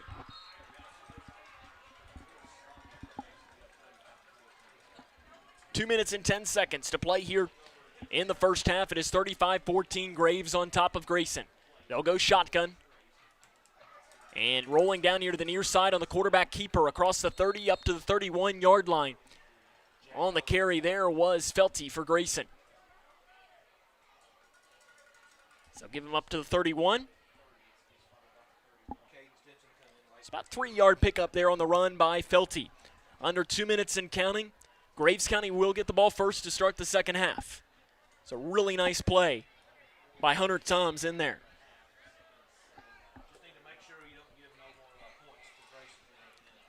I'm sure Grayson is in one of these situations where the last thing they want to do is give Graves County the ball. Trips to the right side. Felty again goes up the middle across the 35-yard line, breaks a tackle there, gets outside the numbers, tries to do a stutter step across the 40-yard line. That's enough for a first down, Cougars. Nice run by Hunter Felty. And he just did a great job there just keeping the legs moving up to the 40-yard line, a 9-yard pickup on the run by the junior Felty. 1:15 and counting to play here in the first half. And does Brian Jones speed it up a little bit? But again, like we mentioned, the last thing he wants to do is give the ball back to Graves, because as we learned last season, it doesn't take them any time to score, and they scored a play. I think they got the ball back with 14 seconds at the end of the first half in the game one down there and ended up scoring on 2 plays. It's deflating if it can happen. They're going to spread it out here. One wide receiver to the left side, trips here to the near side. Faking the handoff, throwing to Toms over the middle. It's complete across the 50-yard line. That is going to be a pickup of a first down. 11 yards in on the pass completion for Hunter Toms. 42.9 seconds to play. Toms their leading receiver. He just had the interception on the other end. Shotgun formation. They'll go trips to the left side this time. Felty hands it off to McCready, and he's spun around and brought down in the backfield. And Brian Jones not happy with his team at all. It doesn't appear that he is going to call a timeout. He's just going to let this time roll. And now here comes the timeout by Brian Jones with 23 seconds to play. As Owensboro tonight, they're not playing Ohio County. They're playing Breckenridge County. That's who they're playing here in this one. Let's try to see what the score of that one is. That one has some district implications, of course. I saw a score earlier, but it doesn't seem like it has gotten lost in the mix. I know Breck was up big, or Owensboro was up big, 35-6 in the second quarter of that one. And I believe it's Muhlenberg and Ohio that are playing tonight.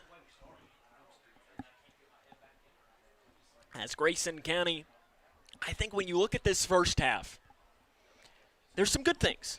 100%, some good things. And then there's some things that you're going to need to correct as the defense in this has not been great. But, I mean, you look at this as well. Graves County is a very, very, very good offense. Coach Jones talked about it with us. He said that, they got great athletes, Mason Grant, Marcus Isaiah, as wide receivers, and Clint McKee, who is getting a lot of love in the Mr. Football category. I mean, they've got 3 players on offense who, if you put them on just about any other team in the state of Kentucky, obviously there's a few exceptions, they'd almost be the best player on the team. And it's tough for Grayson to go up against that team. I guess if you want to look at a positive, is that all 3 of those players are seniors. So Grayson County, necessarily next year, doesn't have to worry about them. But Drake DeFreitas is a sophomore, so they will have to worry about him. 2 wide receivers to the left side out of the timeout, 23 seconds. It'll be 2nd down and 3 for Grayson County. And rolling out, and Felty is in the backfield, and he is dropped there for a loss. And I believe this is actually going to be 4th down coming up here for Grayson. And I think that'll be just the final play of this quarter. They'll put 10 seconds on the clock, and I can't imagine that Grayson will snap another play. And I'm sure Graves will be fine to take the 35-14 lead into the half. And that is exactly what they will do.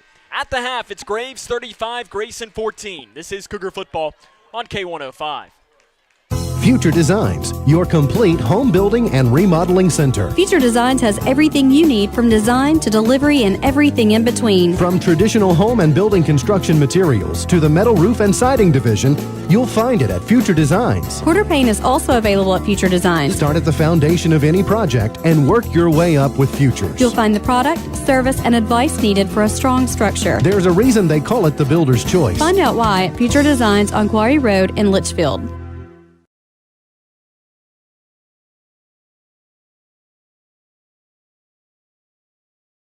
Wash your hands, stay home, cover your cough. It's our new reality with COVID-19, and that means calling ahead instead of going directly to a doctor or hospital if you're sick. It means being more patient.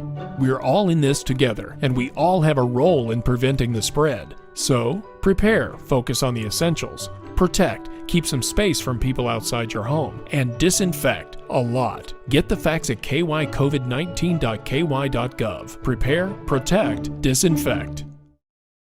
The life of every child is precious. If you care for a child or teenager with a disability and have limited income and resources, they may qualify for monthly cash payments through the Supplemental Security Income Program, or SSI. Call Social Security at 1-800-772-1213 or visit ssa.gov/SSI-Kids to learn more. That's ssa.gov/SSI-Kids. Message produced by Social Security at U.S. taxpayer expense. Hey, boss. Okay? I said I'm fine. Put me to bed, see you in the morning. With the frosted Superman, but it wasn't on it. And we lost it. In my head, in my head, in my head. Where you at? Underlay, in my head. Hey, son. Hey, Bob. You know you can talk to me. Yeah. Football on K105. Welcome back here to Grayson County High School, where the Cougars trail the Eagles of Graves County 35-14 with about 13 minutes left here in the halftime. And for Grayson, I don't know how you're going to draw this up. You had some good things, you had some bad things, but I mean, in this situation, if you're just joining us, Grayson is without starting quarterback Kaylor Decker in tonight's game. And when you're going without your quarterback that had been playing extremely well, completing 75% of his passes for 358 yards and 4 touchdowns, it's just kind of one of these things that you got to just move on if you're Grayson. And right now, the defense comes up with a big turnover at the end of that first half, and maybe you can turn that into something and maybe get some momentum moving and get a stop to start the second quarter and see what you can't do. Just as a reminder, they're only going to do a 28-point running clock in this game, so they won't do the typical 36. So if Graves gets the ball and scores a touchdown and kicks the extra point, it'll be a running clock for the remainder of the game. Grayson County and Graves County, again, the score is Graves 35, Grayson 14. We want to invite you to join us coming up next for our Cougars in the Classroom segment, as our very talented host of Cougars in the Classroom, I'll be expecting the $5 from him later for saying that, as he is going to be taking you to Grayson County Middle School and doing something and learning more about something that I have absolutely no talent whatsoever when it comes to that. Again, that's a long list of things, but this, if there was a number one thing that I cannot do, this would be at the top of the list. And if you know anything about me, you know exactly where we're headed to there, because we're going to start to draw and we're going to learn about art class. I have no talent when it comes to art, and that's exactly what we're going to learn a little bit more about at Grayson County Middle School coming up next with our Cougars in the Classroom segment presented by our good friends at McDonald's of Litchfield. This is Cougar Football on K105.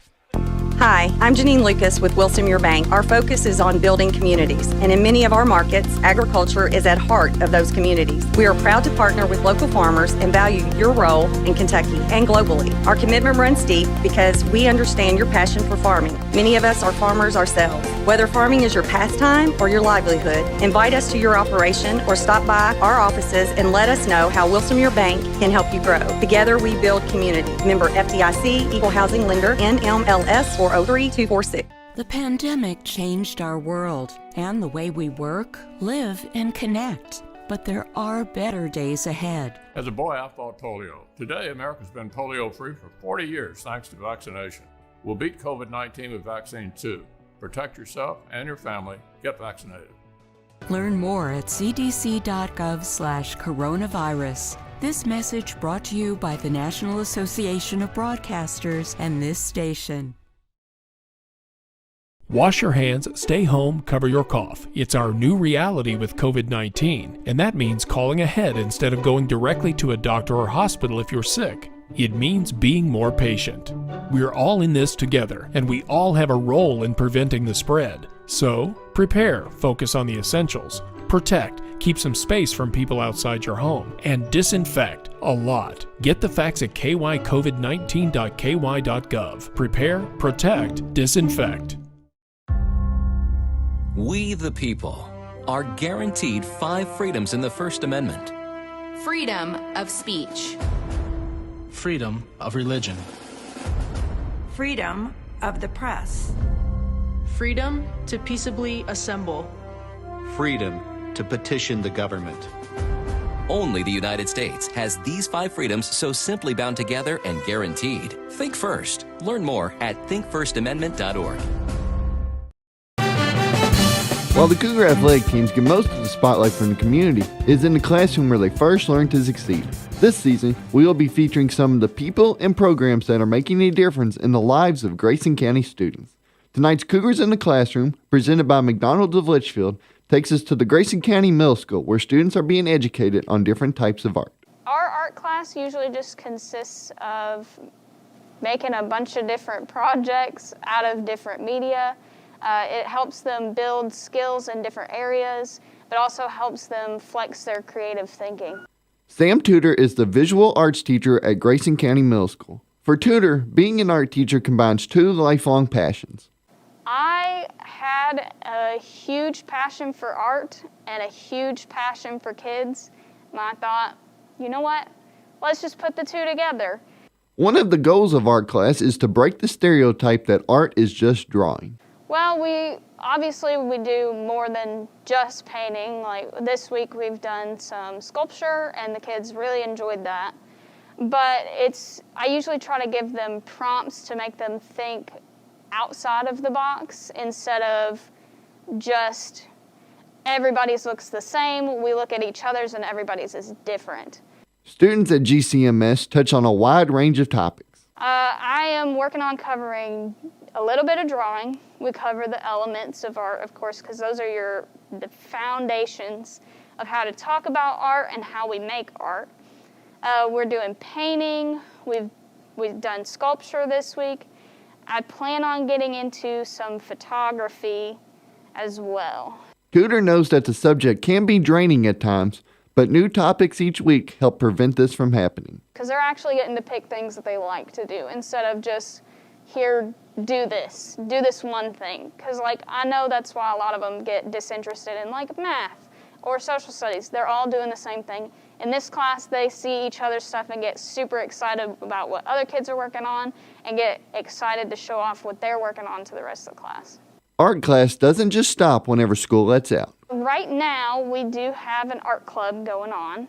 And so those students will come after school from 4 to 5 on Thursdays, and they will come we'll have some time to do some either really big art things or maybe some little cool down, crafty things that they can just take right home at the end of the day.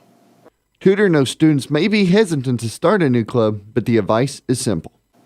Just do it. Just come. Just come one time. See what it's like. You'll probably have fun. We're not always just doing drawing, of course. We'll do tons of different projects throughout the year. And maybe you'll find something about art that you didn't know that you enjoyed.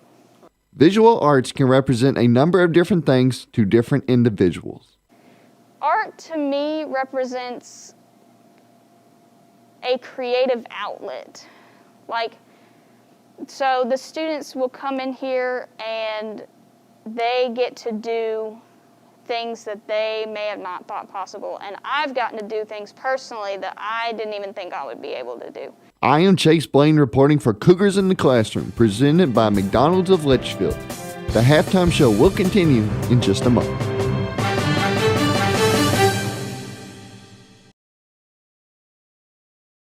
Future Designs, your complete home building and remodeling center. Future Designs has everything you need from design to delivery and everything in between. From traditional home and building construction materials to the metal roof and siding division, you'll find it at Future Designs. Quarter paint is also available at Future Designs. Start at the foundation of any project and work your way up with Futures. You'll find the product, service, and advice needed for a strong structure. There's a reason they call it the builder's choice. Find out why at Future Designs on Quarry Road in Litchfield. Hi, I'm Janine Lucas with Wilson Muir Bank. Our focus is on building communities, and in many of our markets, agriculture is at heart of those communities. We are proud to partner with local farmers and value your role in Kentucky and globally. Our commitment runs deep because we understand your passion for farming. Many of us are farmers ourselves. Whether farming is your pastime or your livelihood, invite us to your operation or stop by our offices and let us know how Wilson Muir Bank can help you grow. Together we build community. Member FDIC, Equal Housing Lender, NMLS 403246. Connection. It's the name of the game in Grayson County schools. Connection with students, with colleagues, with community, through relationships, through partnerships, through small daily acts, through high-impact programs at all levels. Connections that teach, that encourage, that build confidence, that show together we can, preparing students for life, equipped with real and real-world skills for success. Together, we are GC Connected. When caring for a family member, their state of health is continually on your mind. And when they're faced with a health concern, you'll do just about anything to make them feel better. Rest assured, their feel better starts right here at Midway Pharmacy. We take our time to get to know all about your family's health history so we can provide you with educated advice. So when someone's counting on you to help them maintain a healthy lifestyle or to overcome that untimely sickness, remember, at Midway Pharmacy. On K105. Welcome back here to Grayson County High School, where the Cougar Band has just delighted us in a great performance, as I know that they are going to be on the road at Butler County tomorrow competing. And, I mean, anytime anybody ever makes the trip to Butler County, I have to give them an extra good luck. I mean that in obviously a joking way, but in all seriousness, good luck to the Cougar Band. I know that they opened their year last week in Evansville. Had fourth place finish, so I know that they're trying to grow upon that as they make the trip to Morgantown tomorrow. As they just gave a great performance. It's something, their theme is something snakes related. It's like growth or slithering or something. I'll try to get what the actual name is, but the color guard out there is all dressed in green too, so they look like snakes. It's kind of cool. Well done. Our score though, 35-14. Graves County leads this one, as we are at the half right now. And Grayson, it's just one of these things that they're just going to have to keep on keeping on. You know, Graves kind of going to get the ball to start the half. If Graves does score and it gets to 28 points tonight, both teams have agreed that will make it a running clock situation. But, I mean, Grayson made the stop in the last time with the interception return. They have not played bad. And I think Coach Jones, when he goes back and watches film, he will have a lot to be happy about with what he sees from his team in tonight's performance. Try to bring you some score updates from around the region, as let's see what we can bring you right now, as not a lot to bring you right now, as Owensboro leads Breck 49-6. Score is, I believe, late in the second quarter, as that game is going on in Hardinsburg tonight. At the half, Hopkins County Central leads Ballard Memorial 49-0.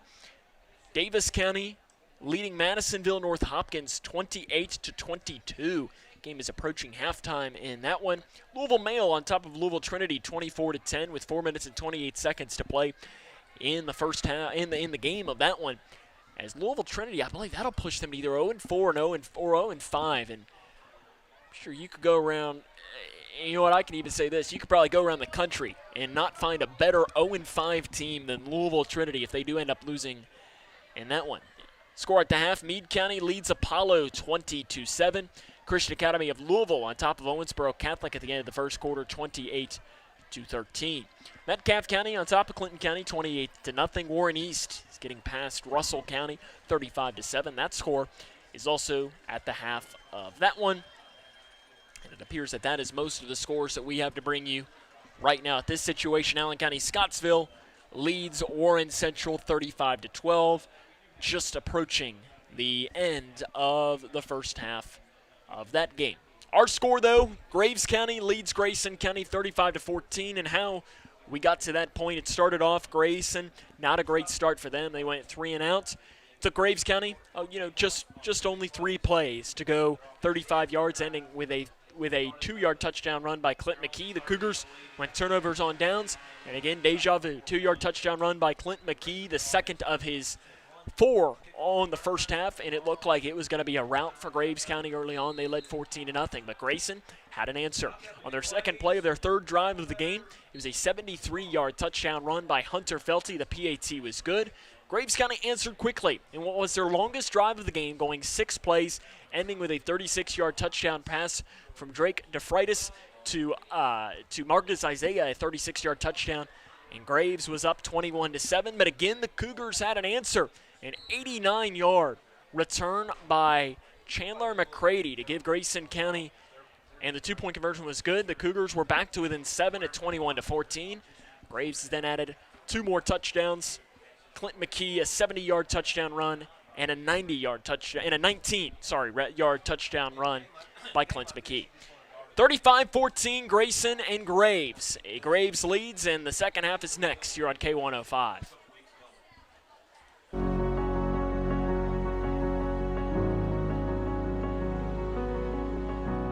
And someone says, you need a bone marrow transplant, those are just not words you want to hear. I got a call that it was the best match. It was one of the best days of my life. I'm so happy that you're okay. I just want to say thank you for the second chance at life. Thousands of patients need a donor like you. Learn how you can help at BeTheMatch.org.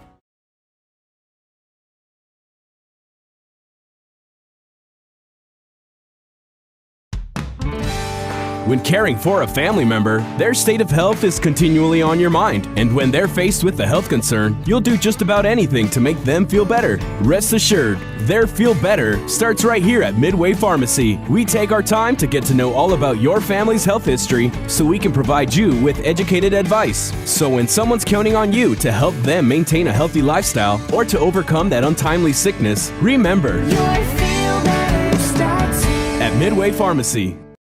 The life of every child is precious.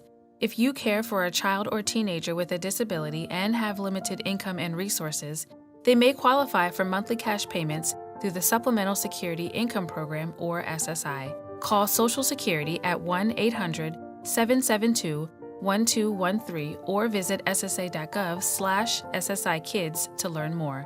That's ssa.gov/SSIkids. Message produced by Social Security at U.S. taxpayer expense.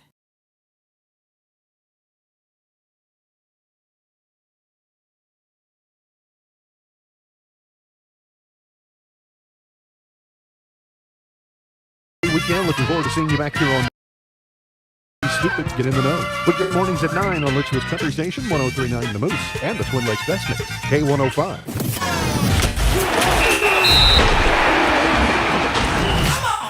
Cougar football on K105. We are ready to start the second half of play. It is Graves 35, Grayson 14. The Eagles will get the ball to start the second half of play. Again, as a reminder, our running clock situation will only be 28 points instead of the designated 36. So Graves going to go back to return this one. Marcus Isaiah will jump back to grab this.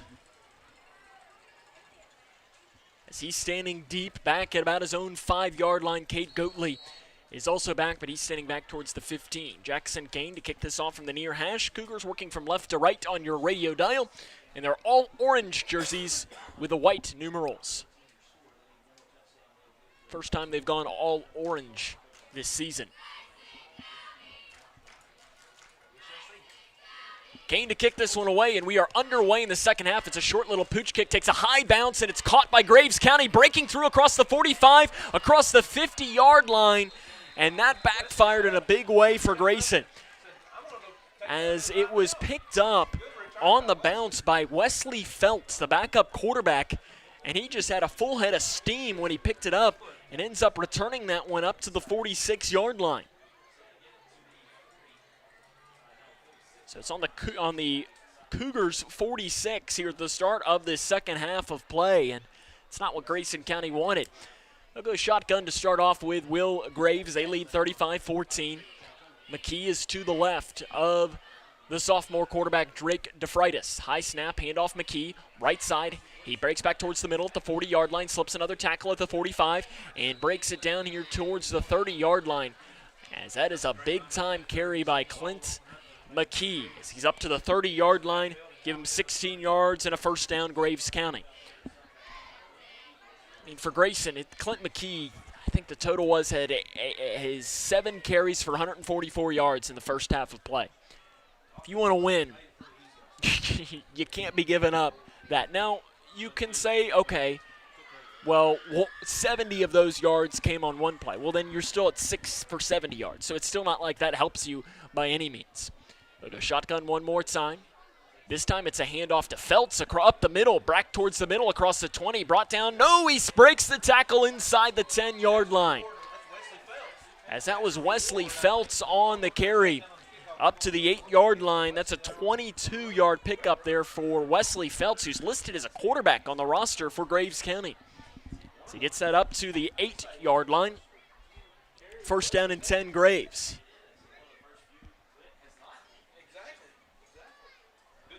Not what Grayson wanted to start off with in this second half of play. Feltz is going to stay in to the left of DeFreitas. They'll go trips to the right side. One wide receiver here to the near side. Goatley is the receiver. Feltz is now going to move from the left to the right, now back to the left. It's a shotgun. High snap, DeFreitas corrals it, steps up, he's going to roll. Runs down here to the near side, across the 10, across the 5, spins into the end zone, and he is in. Touchdown, Graves County.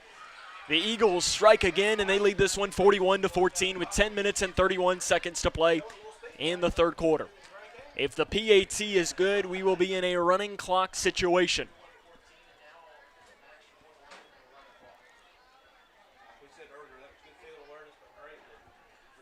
So an 8-yard run by DeFreitas. With 10 minutes and 31 seconds to play in the third quarter, Connor Thomas to make it a running clock. It's long enough, and he put it through. Graves leads 42-14, 10:31 to play. This is Cougar football on K105.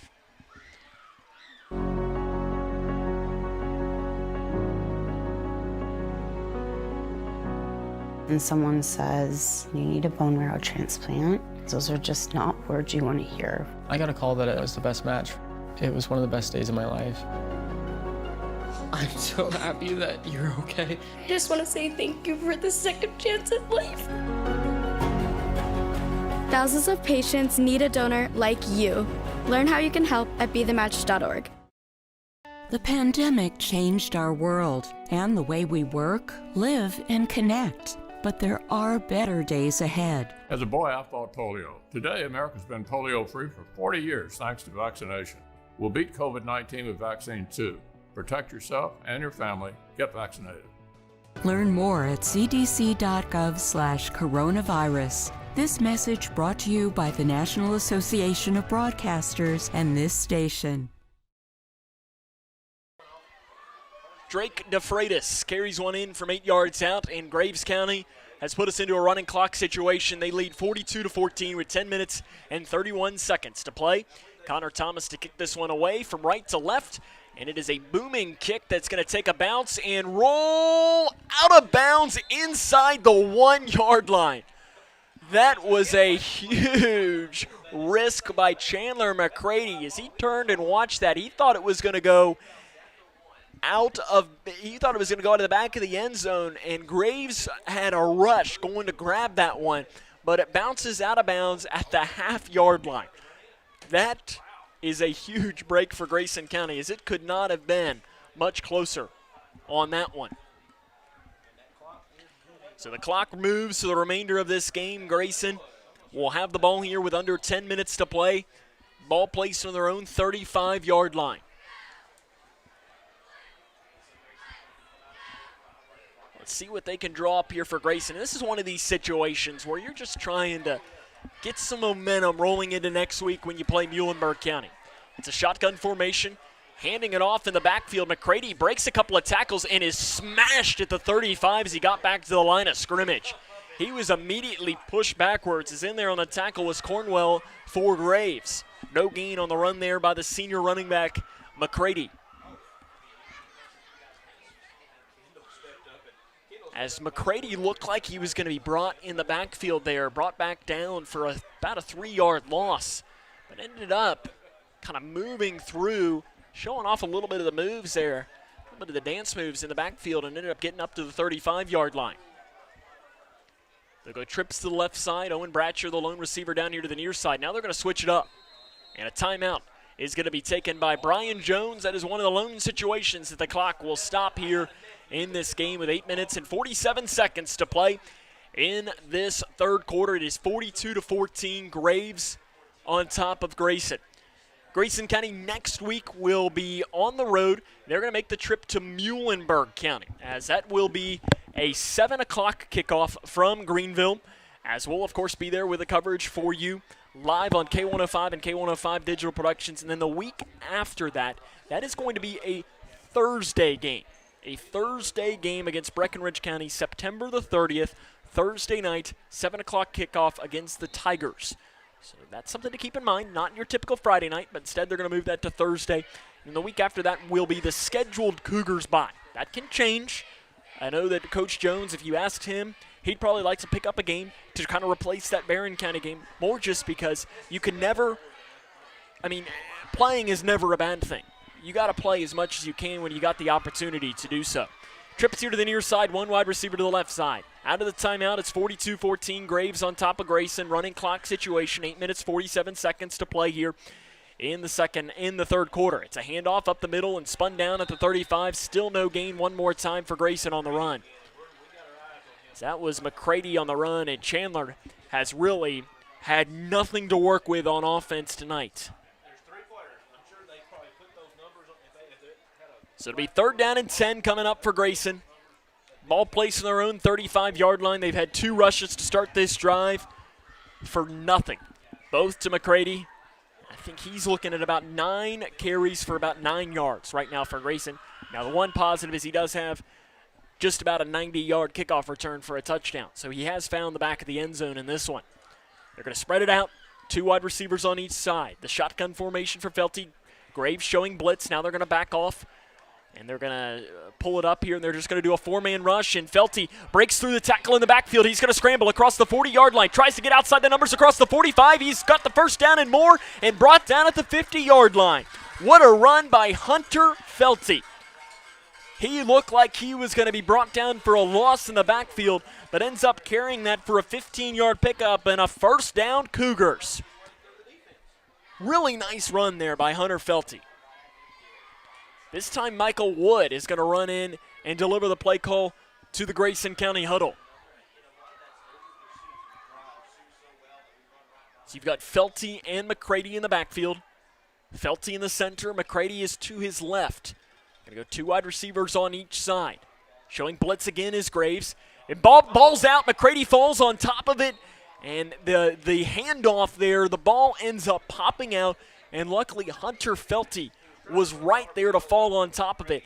And again, this is one of those things that Grayson's been doing a lot of, where it's this run-pass option look, and that's the one downside to the RPO is the ball can go on the turf, and that's what happened in that situation. 6 minutes, 45 seconds, and counting to play here in this third quarter. It is Graves 42, Grayson 14.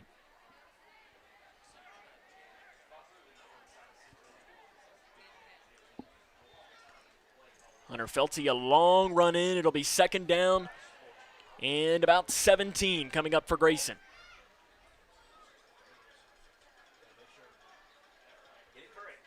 Let's see what Felty can do in this situation.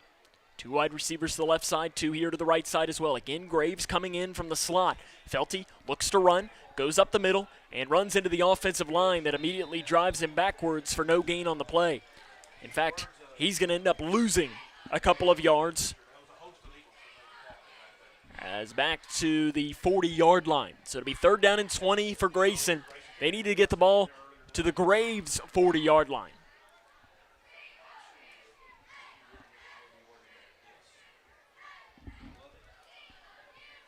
Graves County next week, they will return home for the start of a 3-game homestand. So they're going to welcome in the Fighting Tigers of Breckenridge County.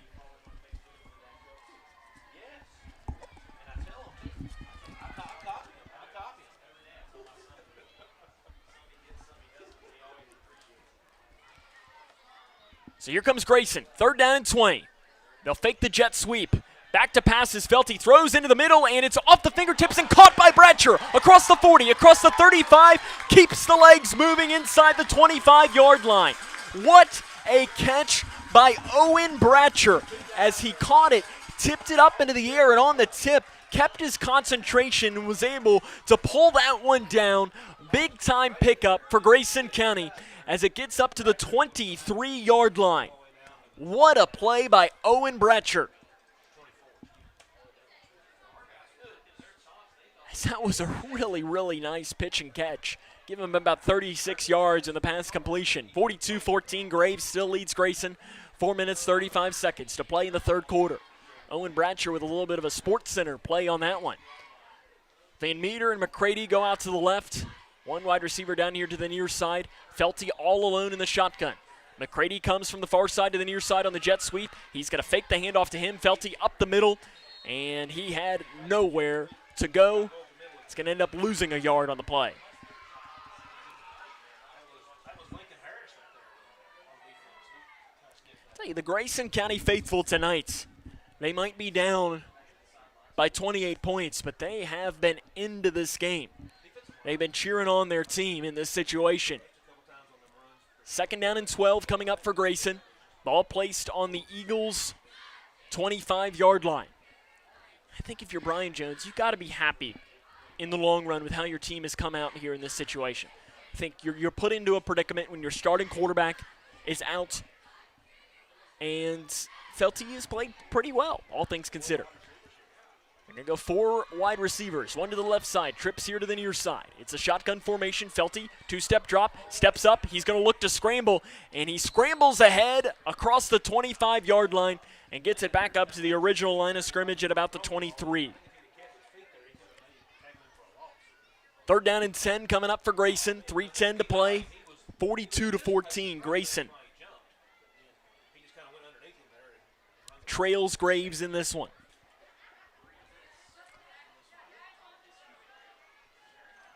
And this time it'll be Michael Wood to get the play call. It's kind of Wood and Felty have been sharing on who gets the call and brings it in. 3rd down and 10. Grayson needs to get the ball to about the 12-yard line. They'll go pistol. Felty now will move McCready back to his left in the shotgun formation. Graves showing blitz across the near side. They won't bring it. Instead, will drop back off into coverage. Felty will roll down here towards the near side, looks to scramble, and he's brought down in the backfield for a loss. As he had one man to beat. If he was able to get away from that tackle, he was going to have some green space to run, but ended up not having that. And Coach Jones talking to right now to his player. And it'll be 4th down and about 13 here for Grayson. And they're going to put Jackson Kane out there. Jackson Kane has attempted 1 field goal in his career. And it was good from 23 yards. That came against McLean County. 27 yards against McLean County. We saw Jackson Kane make them from about 40. This is going to be from 43 yards for Grayson County in this situation. Jackson Kane, again, 1 of 1 in his career, a 27-yard field goal. He's going to go from 43 here in this situation. It's a good snap. It's long enough, and it is no good. Wide right. As it was long enough, Jackson Kane had the leg underneath of it, but it goes wide right, and Graves County is going to get the ball back. I'll tell you though, if you're Brian Jones there, you saw, that one, it was wide right, but it had the leg to be good from 50. And we talked about this 2 years ago when Logan Raymer was the Cougars kicker, and I think, and I'm going off of my memory here, I think he was 6 of 8 on field goals that season. And I think I asked former head coach Ed Smart, what weapon is that to have a kicker that can kick field goals? Because you look across, and I know that Jackson Kane, I think, is one of only 3 or 4 field goals in kickers in Class 5A that have made a field goal this season. It's a huge weapon, especially if this was a 3-point game in that situation. You never know. Graves County going to get the ball back here with 42 seconds to play in the third quarter. DeFreitas is going to stay in the game. He'll look to pass. He's going to step up and scramble. Gets away from a man, keeps the legs moving, and rolls, and finally is brought down towards the 25-yard line. Looked like he was going to be brought for a loss,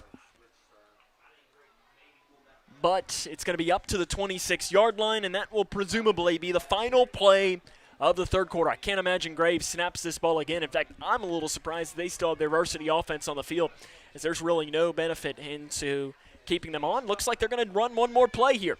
7 seconds to play here in this third quarter, and they are going to pass. DeFreitas looks to pass, steps up in the pocket. He's going to throw deep. He's got Isaiah. If it is caught, and it is, across the 30, across the 20, he's inside the 15, and he is inside the end zone. Touchdown, Marcus Isaiah. They threw deep to him and complete that for 74 yards from DeFreitas to Isaiah.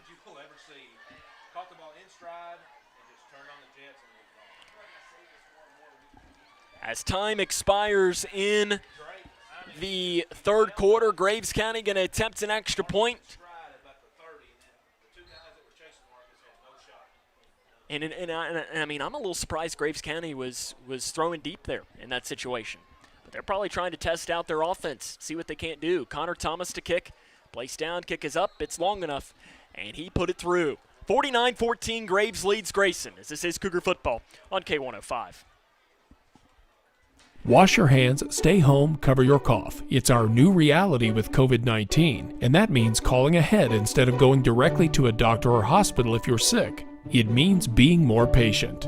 We're all in this together, and we all have a role in preventing the spread. So, prepare, focus on the essentials, protect, keep some space from people outside your home, and disinfect a lot. Get the facts at kycovid19.ky.gov. Prepare, protect, disinfect.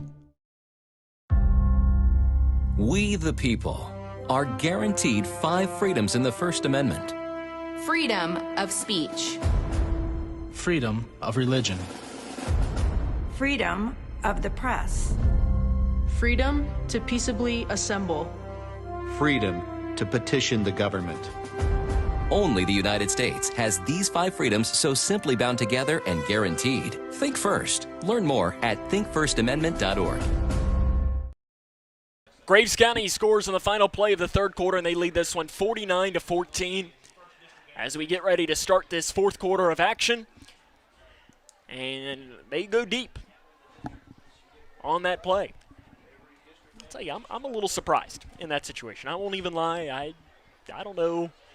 Again, it's just trying out your offense. I guess they're testing out some things. Obviously, they have a couple big games coming up, but a little surprised on that. Connor Thomas will kick this one deep, and it's caught back at about the 8-yard line by McCready. McCready gets it across the 10, across the 15, breaks a tackle at the 20-yard line, and he's going to be brought down at about the 22. So that's where Grayson's going to start here. Again, we are at the start of the fourth quarter. We are in a running clock situation. See a score update to bring you. Edmondson County and Converna all tied up at 14, 9 minutes to play in the third quarter of that one. So Grayson gets some young guys in, see what you can't do. Grayson going to leave most of their varsity offense on the field. In fact, it's not most, it is all of their varsity offense. But when you look that Hunter Felty is their backup quarterback getting the start tonight here for Grayson. As it is going to be a handoff to McCready up the middle at the 25-yard line. Keeps the legs moving up to the 27. Nice little run there by McCready. He hasn't had much room to do that tonight. Gets it up to the 28, give him a 6-yard pickup. So we're under 11 minutes to play in tonight's game. It is Graves 49, Grayson 14. I want to invite you to stay tuned in for our post-game show. Get a chance to talk to the head man himself, Brian Jones, get his thoughts on the matchup. I know that a lot of people were loved to hear what they did from him last week, where he pretty much said that, football's football, but sometimes things are just bigger than the game. And last week was an example of that, you lose, but you learn. There goes shotgun here. Felty fakes the handoff, throws a bubble screen off to Van Meter. He's across the 30-yard line, tries to get outside the numbers, but is slammed down, and a penalty flag will come And I believe that's going to be a face mask penalty called against Case Tubbs, a 6-foot freshman. As looks like he got a little bit too much of Jaron Van Meter's face mask. At least that's what it looked like from my vantage point, and he does. The white hat was standing all the way on the opposite side of the field, and I didn't see him until that situation. So Grayson now going to have the ball at the 47-yard line. So that'll be a first down for the Cougars. First down and 10 coming up for Grayson.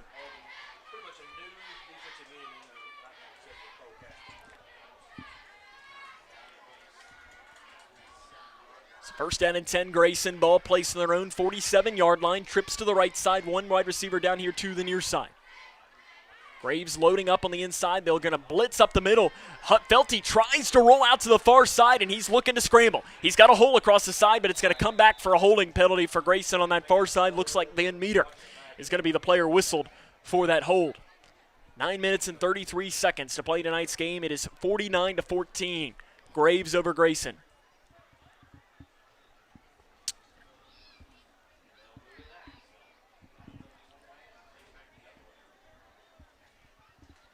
As I'll push this back to the 30, well actually now that looks like a 15-yard penalty. I never did see what was called.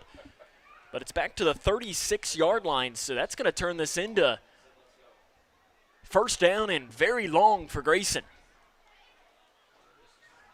As they need to get the ball to the 43 of Graves, and they have the ball on the 36. So that's 21, I believe, if I can do math right now. First down and 21 coming up here for Grayson County. They'll go trips here to the near side. One wide receiver to the right side. To pass over the middle, pass complete to Toms across the 45, dives towards the 50-yard line. They get up now into what would be their original line of scrimmage. Nice pitch and catch there. Toms up to the 49, 13-yard pass completion from Hunter Felty. And we'll say that Felty, when he's thrown the ball, has been efficient. He's made some good decisions. He hasn't made any bad ones. And I think for a backup quarterback, that's exactly what you want to see from Brian Jones. I'm sure he doesn't want Felty to try and do too much. They'll again go trips here to the near side, one wide receiver to the right side. 8 minutes, 20 seconds to play here in the game. Graves all over Grayson. As they run the read option, and Felty tried to pass down here to the near side, looking for Toms, but the pass was low. And immediately when he threw that, Felty went and he smacked the ground as he knew it was just not the throw that he wanted. And I like what Hunter Toms did in that situation, as it was a low throw intended for Toms, and when Toms walked past Felty, he smacked him on the helmet, kind of like, "Hey, shake it off. Don't let that get a don't let that affect you."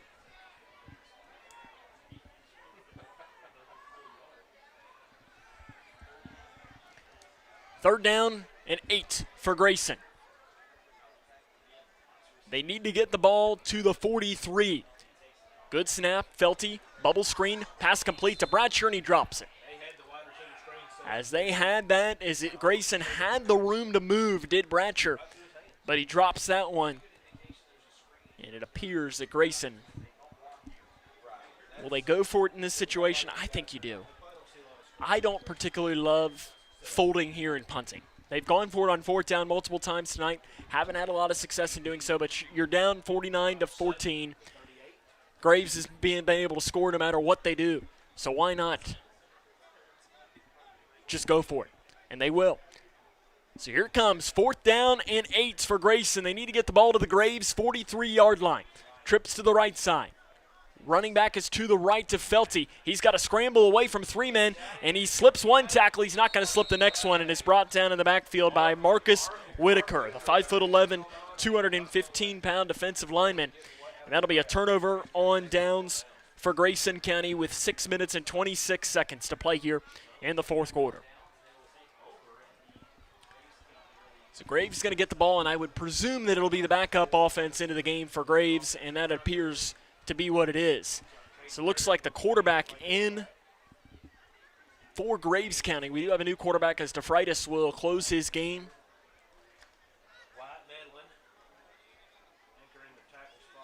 And still trying to see if the quarterback can give us his number. I believe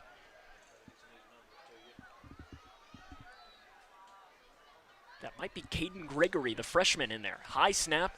He will hand it off to the left side to Gage Tucker. Tucker carries it across that left side. Big carry on the run.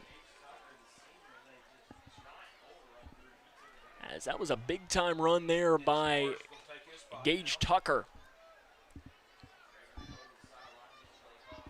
As they'll give it up to the 33-yard line, so give him about 8 yards on that carry.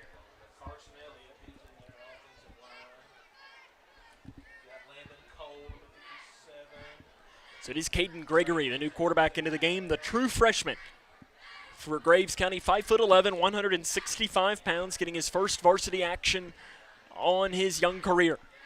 High snap again, and it's a handoff here to the near side. A penalty flag does come in, and on the run, breaking tackles and being thrown down at the 30-yard line was Dennis Mars, the 6-foot freshman. He's their backup running back, and he's going to be the guy that is going to be expected to take a lot of the lift off of Clint McKee when he graduates next year. As there is a false start, though, or illegal formation called before that play.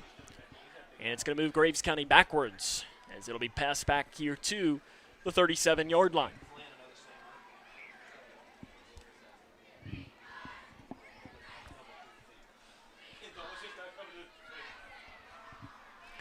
Second down and 6 for Graves County. 4 minutes, 45 seconds to play in the game. 49-14, Graves leads Grayson. High snap again. Another handoff up the middle across the 30-yard line, lowering his shoulder across the 25 and keeping the legs moving. That was a big run there. I'm not sure who that was on the handoff.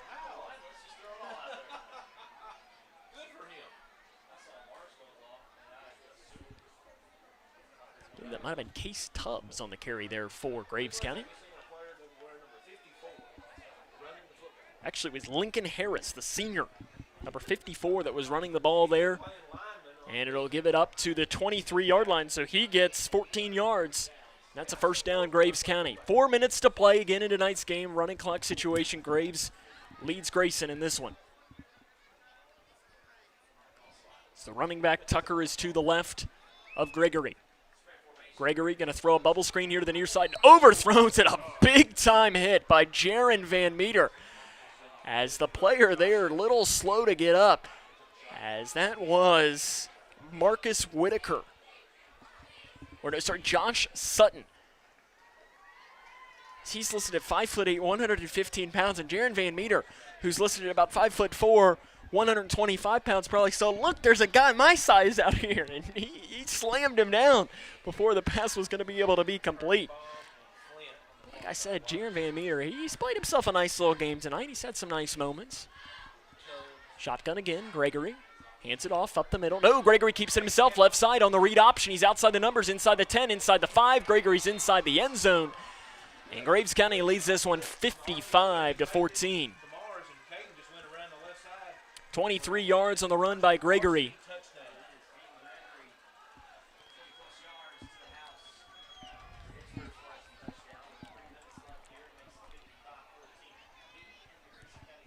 Under 3 minutes to play.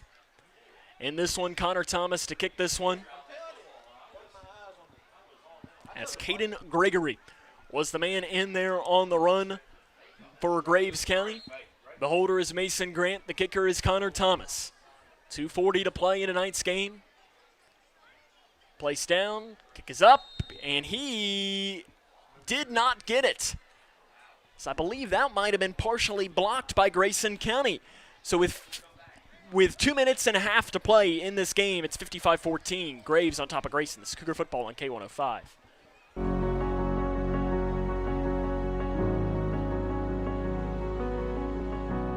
And someone says, you need a bone marrow transplant, those are just not words you want to hear. I got a call that it was the best match. It was one of the best days of my life. I'm so happy that you're okay. I just want to say thank you for the second chance at life. Thousands of patients need a donor like you. Learn how you can help at BeTheMatch.org.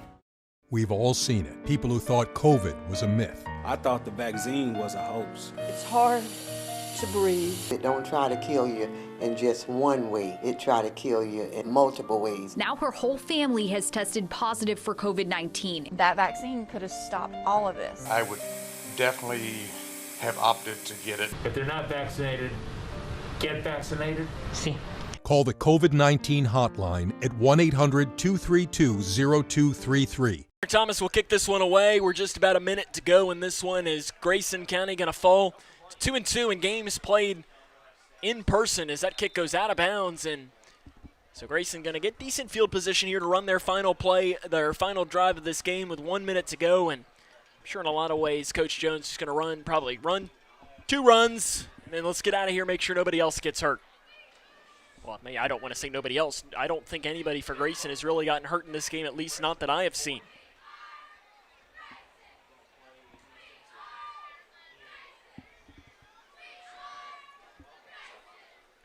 Hunter Felty to run this one in. In fact, he'd only need to snap the ball 1 time.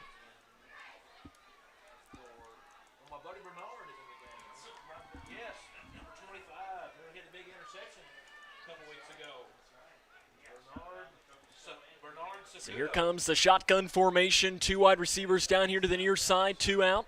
Felty will pass, steps up, lets one fly down the field, and it is incomplete, intended for Toms. And that should be the final play of the game. I'm not sure Grayson will snap it again, and that'll do it. Grayson County falls tonight against Graves County by a final score of 55-14. Cougars fall to 2-2 or 2-3 if you're counting the quarantine loss, and 0-1 in the Class 5A District 1. We'll come back and wrap it up after this. This is Cougar football on K105. The life of every child is precious. If you care for a child or teenager with a disability and have limited income and resources, they may qualify for monthly cash payments through the Supplemental Security Income Program, or SSI. Call Social Security at 1-800-772-1213 or visit ssa.gov/SSI-Kids to learn more. That's ssa.gov/SSI-Kids. Message produced by Social Security at U.S. taxpayer expense. We, the people, are guaranteed 5 freedoms in the First Amendment. Freedom of speech. Freedom of religion. Freedom of the press. Freedom to peaceably assemble. Freedom to petition the government. Only the United States has these 5 freedoms so simply bound together and guaranteed. Think first. Learn more at thinkfirstamendment.org. Grayson County High School, where the Cougars fall tonight by a final score of 55-14 as the final. Graves County picks up the win. Come back and jump in to the 5th quarter show after this, as this is Cougar football on K105. Hi, I'm Janine Lucas with Wilson Muir Bank. Our focus is on building communities, and in many of our markets, agriculture is at heart of those communities. We are proud to partner with local farmers and value your role in Kentucky and globally. Our commitment runs deep because we understand your passion for farming. Many of us are farmers ourselves. Whether farming is your pastime or your livelihood, invite us to your operation or stop by our offices and let us know how Wilson Muir Bank can help you grow. Together we build community. Member FDIC, Equal Housing Lender, NMLS 403246.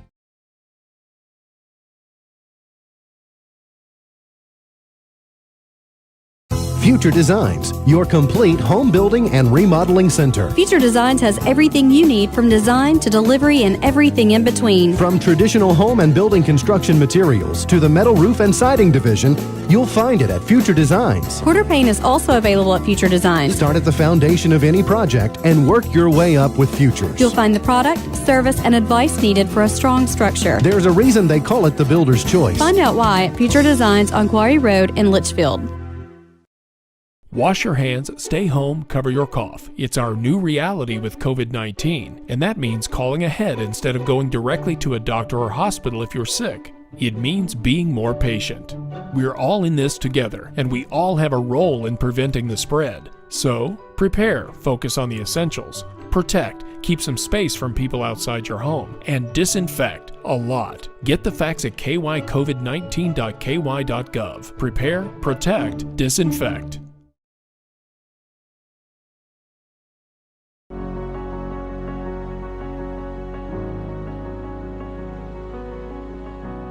and someone says, you need a bone marrow transplant, those are just not words you want to hear. I got a call that it was the best match. It was one of the best days of my life. I'm so happy that you're okay. I just want to say thank you for the second chance at life. Thousands of patients need a donor like you. Learn how you can help at BeTheMatch.org.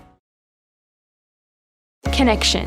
It's the name of the game in Grayson County schools. Connection with students, with colleagues, with community, through relationships, through partnerships, through small daily acts, through high-impact programs at all levels. Connections that teach, that encourage, that build confidence, that show together we can, preparing students for life, equipped with real and real-world skills for success. Together, we are GC Connected.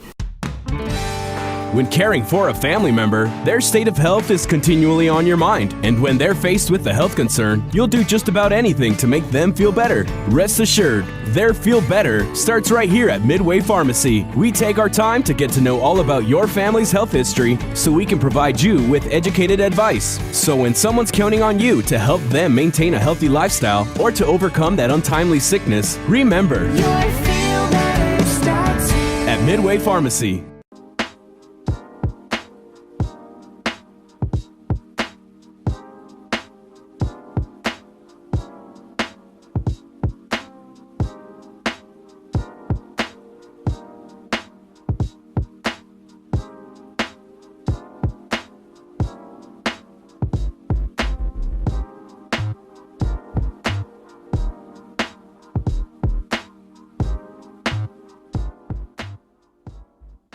The life of every child is precious.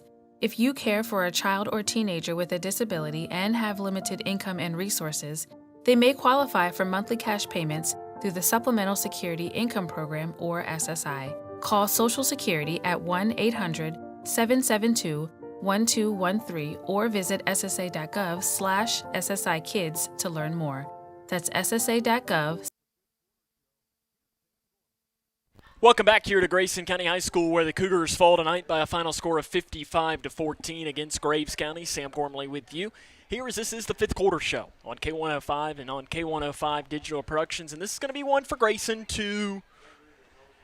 This is such a tough game because you look at this, and I mean, obviously we talked about it in the open, that Kaylor Decker, starting quarterback who had played unbelievable so far this season, out for tonight. Already, you get a blow. Then let's add in that your starting fullback, one of your best blockers, and your second leading tackler, same player, middle linebacker, Cooper Goff, out for tonight. That hurts. Okay, let's throw in that maybe your best defensive lineman, Ben Rogers, out for tonight. It's three huge hits that they took, and they're going up against maybe the best team in the district. I mean, listen, Owensboro has owned this district for the past 2 years, but I don't think it is completely, absolutely crazy that this could be the year that Graves County takes down Owensboro. I mean, you look at it, Graves County going to be hosting Owensboro here in a couple of weeks on the 15th of October. It's not completely crazy to say that Graves beats it, especially now that Gavin Wimsett, the D1 quarterback, has left the team in the middle of the season to go to Rutgers. It is something that 100% could happen. Will it happen? I don't know. Your guess is as good as mine. But it's something interesting, something that we're going to have to follow. And obviously for Grayson, right now their main thought is we just got to win next week against Muhlenberg County. You're not thinking about, could we potentially, who would we be playing in the 1 or the 2? Would we be going in the 3? Would we be the 4? Now, right now you got to worry about Muhlenberg County coming up. And then the week after that, you got a Breck team who, it's a rivalry game. Like I said, you look last week. Grayson's better than Butler County. I will take that for the rest of the season. But it's a rivalry game, and when it's a rivalry game, in a lot of instances, you throw that all out. And Butler proved that last week and played very well. They deserve all of the credit in the world. They played a great game. But Breck could easily do that to Grayson here in a couple of weeks. So this is going to be an important couple of weeks to see what Grayson can do moving into, if they take the bye week in that first week in October, or if they don't. It'll be something that they're going to have to keep moving and see what they might be able to come up with as the season rolls on. Graves County wins this one tonight by a final score of 55-14. Coming up on our fifth quarter show, we'll run down some scores from around the region. The scoring from this game hopefully get a chance to talk to the head man himself, Brian Jones. As that comes up and more right here on the Fifth Quarter Show on K105. When caring for a family member, their state of health is continually on your mind. And when they're faced with a health concern, you'll do just about anything to make them feel better. Rest assured, their feel better starts right here at Midway Pharmacy. We take our time to get to know all about your family's health history so we can provide you with educated advice. So when someone's counting on you to help them maintain a healthy lifestyle or to overcome that untimely sickness, remember, your feel better starts here at Midway Pharmacy. The life of every child is precious. If you care for a child or teenager with a disability and have limited income and resources, they may qualify for monthly cash payments through the Supplemental Security Income Program, or SSI. Call Social Security at 1-800-772-1213 or visit ssa.gov/SSI-Kids to learn more. That's ssa.gov/SSI-Kids. Message produced by Social Security at U.S. taxpayer expense. Kentucky's new 5-star school rating system provides parents with an easy way to find out how their children's schools are performing. Star ratings are based on test scores for reading, math, social studies, science, and writing. They are also based on students' academic growth over 1 year. For high schools, ratings are also based on how well students are prepared for college and careers after graduation and the number of students who graduate on time. Visit kyschoolreportcard.com for the latest information on schools in your community. We've all seen it. People who thought COVID was a myth. I thought the vaccine was a hoax. It's hard to breathe. It don't try to kill you in just one way. It try to kill you in multiple ways. Now her whole family has tested positive for COVID-19. That vaccine could have stopped all of this. I would definitely have opted to get it. If they're not vaccinated, get vaccinated. See. Call the COVID-19 hotline at 1-800-232-0233. Football on K105. Welcome back here to Grayson County High School, where the Cougars have fallen tonight by a final score of 55-14 against the Graves County Eagles. So we'll look down. I'm sure we'll get a chance to talk to head coach Brian Jones here in a moment. Looks like he might be making his way up to us right now at this moment. As Grayson falls tonight, again by that 55-14 mark, but it's such a weird game because Grayson came in a lot of ways already behind the 8 ball, missing Kaylor Decker in this game. But in this situation, I think they played pretty well. We'll see what Coach Jones thinks, and I think in a lot of ways it's something that you can build on as you move towards next week against Muhlenberg County. Some final scores to bring you. Owensboro defeats Breckenridge County tonight by a final score of 56-6. See what other ones we can bring you as we look around. Russellville defeats Franklin Simpson 28-14. Henderson County leads Central Hardin 28-0.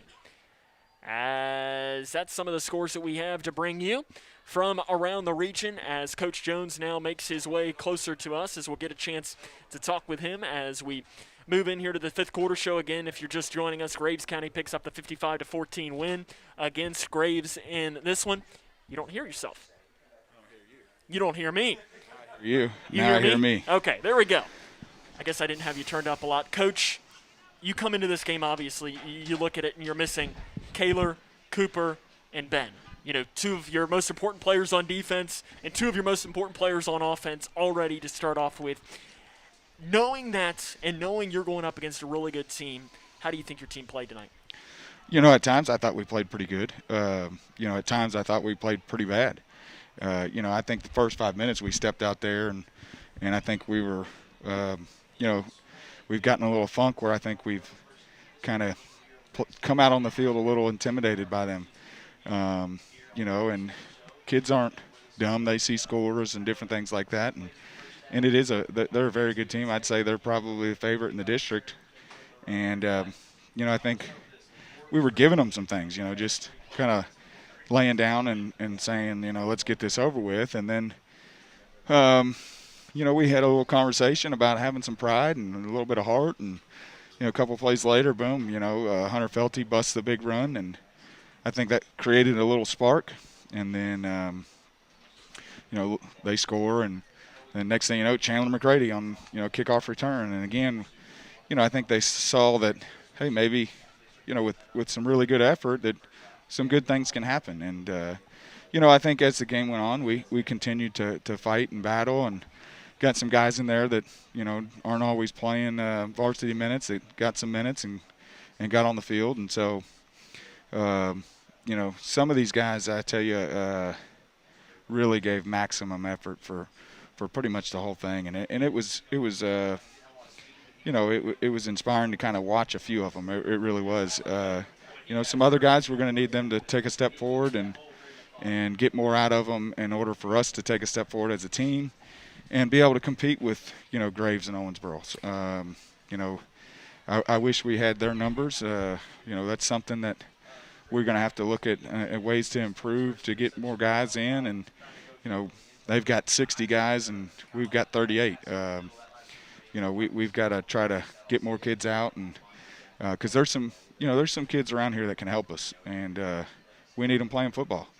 But overall, I think there's some really good things that we can build on, and hopefully here in the near future we'll get some of those guys back, and we got a lot of district games left, so we're going to have to win some of them in order to play in November. Hunter Felty tonight, you saw some good things.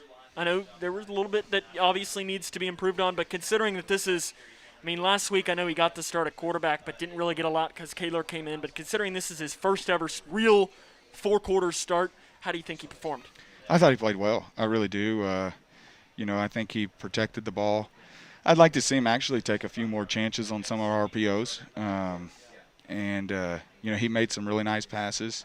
We missed the one that I think we missed the go route close to our end zone down here that, I'd like to see him make. But, hey, he hasn't had a lot of those opportunities. And, I thought he managed the game well tonight, and I thought he played exceptionally hard.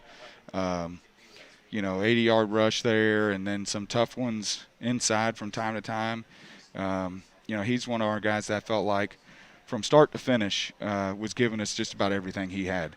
And, we got to get him reading defense a little bit better, and we got to do a better job giving him an opportunity to have a chance at reading the defense. Sometimes he was scrambling back there for his life, and but I thought he gave great effort, and he's one of those ones that I was really proud of tonight. He laid it all out there on the line, start to finish, and you can't ask for more than that. That's the number one thing we want is just maximum effort, play in, play out. He did it, and so in the end, I'm not disappointed in him whatsoever. I'm actually thrilled with how he played, a little encouraged, actually, going into some of these next couple of games that we get back to some of these county schools that we're more on the same level with. If Kaler's out another week or two, I feel good about him being back there and running the offense. Another player that stood out to me that I'm not sure we've mentioned, and you might not even know that I'm going to go this way, Jackson Kane. And the way I'm going with this is it's kind of a two-part question. For one, yes, he missed the field goal, but it would have been good from 50 as far as length. What kind of weapon does that bring? And I guess if you want to answer that, then I can follow up with my follow-up. Well, I think he has improved greatly. And that's with, doing a lot on his own. Good job, Coach. He comes in, in the summer when the team's not here, kicks on his own. His dad will come out and shag balls for him, and he puts a lot of time in, and you can tell his leg has gotten tremendously stronger. And I would like to see, I'd like to get him a little bit more, really, and that's something that we'll have to talk with the soccer program some in hopes that we can get him a little bit more, because that can be just a huge weapon. I think Logan Raymer 2 years ago. Yeah, there was a number of games that Logan, got points for us when we stalled in the red zone that ended up, making the difference in a game. And Jackson's got that ability. When we want to kick it deep, he's putting it down inside the 5. He's got a number of touchbacks this year.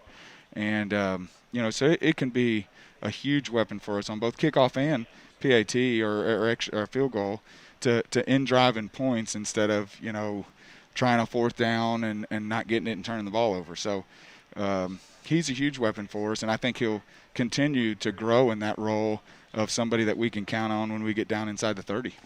And to follow up with him, and he did it at least once. I'm not sure if he did it twice, but as the kicker on the kickoff, he came down and he laid a couple hits. Yeah. I mean, you know, he doesn't really – I know he's at practice, maybe once a week, right? Right, yeah. What does it say to you that a kid like that – I mean, I know he's a big guy – will go down there and lay a hit on somebody? Well, you know, I'm pretty confident in the fact that I think he played some time in junior pro and maybe even played a little middle school football. It shows. You know, and so he's not afraid to come down and get in the mix. You know, we tried some of those little squibs in hopes that we could maybe get one to bounce funny and maybe steal a possession. And you know, when we put those kinds in, you know, he's going to go after it, and if they pick it up, he's going to, you know, hopefully be there to try to make a play. And that one, you know, he come down and heck, it was probably one of their most athletic kids come down, and he's right there and, you know, breaks down and makes a great tackle that potentially stops a big return. You look forward here and move past this game. I mean, it's over, nothing can change, and you look into Muhlenberg County next week. You go back on the road, something that you haven't done in a month. Yeah. Muhlenberg, I hadn't seen an update come through, but last time I'd seen it was 14-14. They're playing Ohio County tonight. Not sure where that game is, but what do you want to see from your team moving forward into – I know that there's some uncertainty still about who will start at quarterback, but what do you want to see from your team, though, as you move forward into next week? You know, I hope, you know, over the last week and this week, some of the things that we're talking about as a team is starting to hit home, and we'll start to see some aha moments and the light bulb click on for some of these guys. You know, we've really tried to hit home with, you know, what is our purpose, and, you know, why are we showing up every day? Why did I show up every day in the summer and put some of this time and effort in, you know, and what do I want to achieve? What am I trying to get out of this? And then also, you know, trying to get them to realize that we've got to have a plan that we can put into play to start competing with Graves and Owensboro.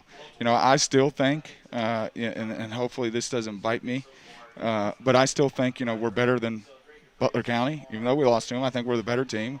We didn't play like it that night. And I think, you know, over the next couple of weeks, we're going to have some opportunity where we're the more athletic, more talented team, and we've got to prepare to be that and then put it into action on Friday night. And so, you know, hopefully some of that stuff starts to hit home and we see some of that change in practice, and we're given, you know, great effort Monday through Thursday, so that when we get there on Friday night, we just put it in play and, you know, we play like we're capable of playing, which I think is superior to some of these teams. And, you know, and then that shows on Friday night. You know, Friday night's the test. Monday through Thursday, we're doing the studying and putting in the effort. And then, you know, we just got to pass the test. Well, Coach, we'll see if you can do that next Friday night in Greenville. We look forward to it, and it'll be here before we know it. Yes, sir. That's head coach Brian Jones. We'll take a break and wrap it up after this. This is Cougar Football on K105.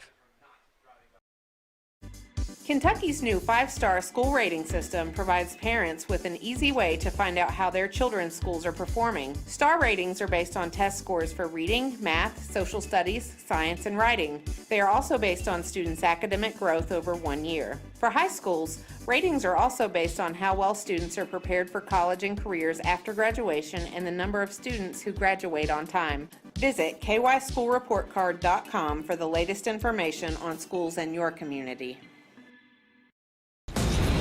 Coast Guard, we are taking on water. The United States Coast Guard. This is what they do. Get down, get down! They secure our ports and waterways, protect our environment, keep drugs away from our kids, and save lives. Without your Coast Guard, my family wouldn't be here today. It's dangerous work. Sometimes in our own backyards, sometimes far from home. We're the Coast Guard Foundation, and in times of triumph or tragedy, we're here for them. The Coast Guard Foundation answers the call to support Coast Guard members and their families. We provide education, support, and relief for our defenders. You want somebody to have your back, and the Coast Guard Foundation has always had our back. Learn more at coastguardfoundation.org. The life of every child is precious. If you care for a child or teenager with a disability and have limited income and resources, they may qualify for monthly cash payments through the Supplemental Security Income Program, or SSI. Call Social Security at 1-800-772-1213 or visit ssa.gov/SSIkids to learn more. That's ssa.gov/SSIkids. Message produced by Social Security at U.S. taxpayer expense. Cougar football on K105. Welcome back here to Grayson County High School, where the Cougars fall tonight against Graves County by a final score of 55-14. Graves County has a lot of big play touchdowns, as we don't necessarily go through the scoring. We've lived it. It was a long night to be a Cougar defensively. The two touchdowns for Grayson were both long plays, though. A 73-yard touchdown run by Hunter Felty, their second longest run of the season. And Chandler McCready had a kickoff return for a touchdown, 87, 88, 89 yards. And it looks like they're turning off the lights. They say you don't have to go home, but you can't stay here. So that means that we got to wrap this up here quick, because the lights are going to turn off and we got to go get all this equipment. And look, there they are. They're off. They're going to say, you know what? You don't have to go home, but you can't stay here. So they're wrapping it up, and that's probably our cue to say, you know what? It's time to go home as well. I want to thank the K105 Digital Productions crew for all of their hard work tonight. Your camera operators were Alex Cook and Cody Brock, and your director was Chase Blaine. So on a night where the Grayson County Cougars fall to Graves County by a final score of 55-14, this is Sam Gormley saying, so long, everyone.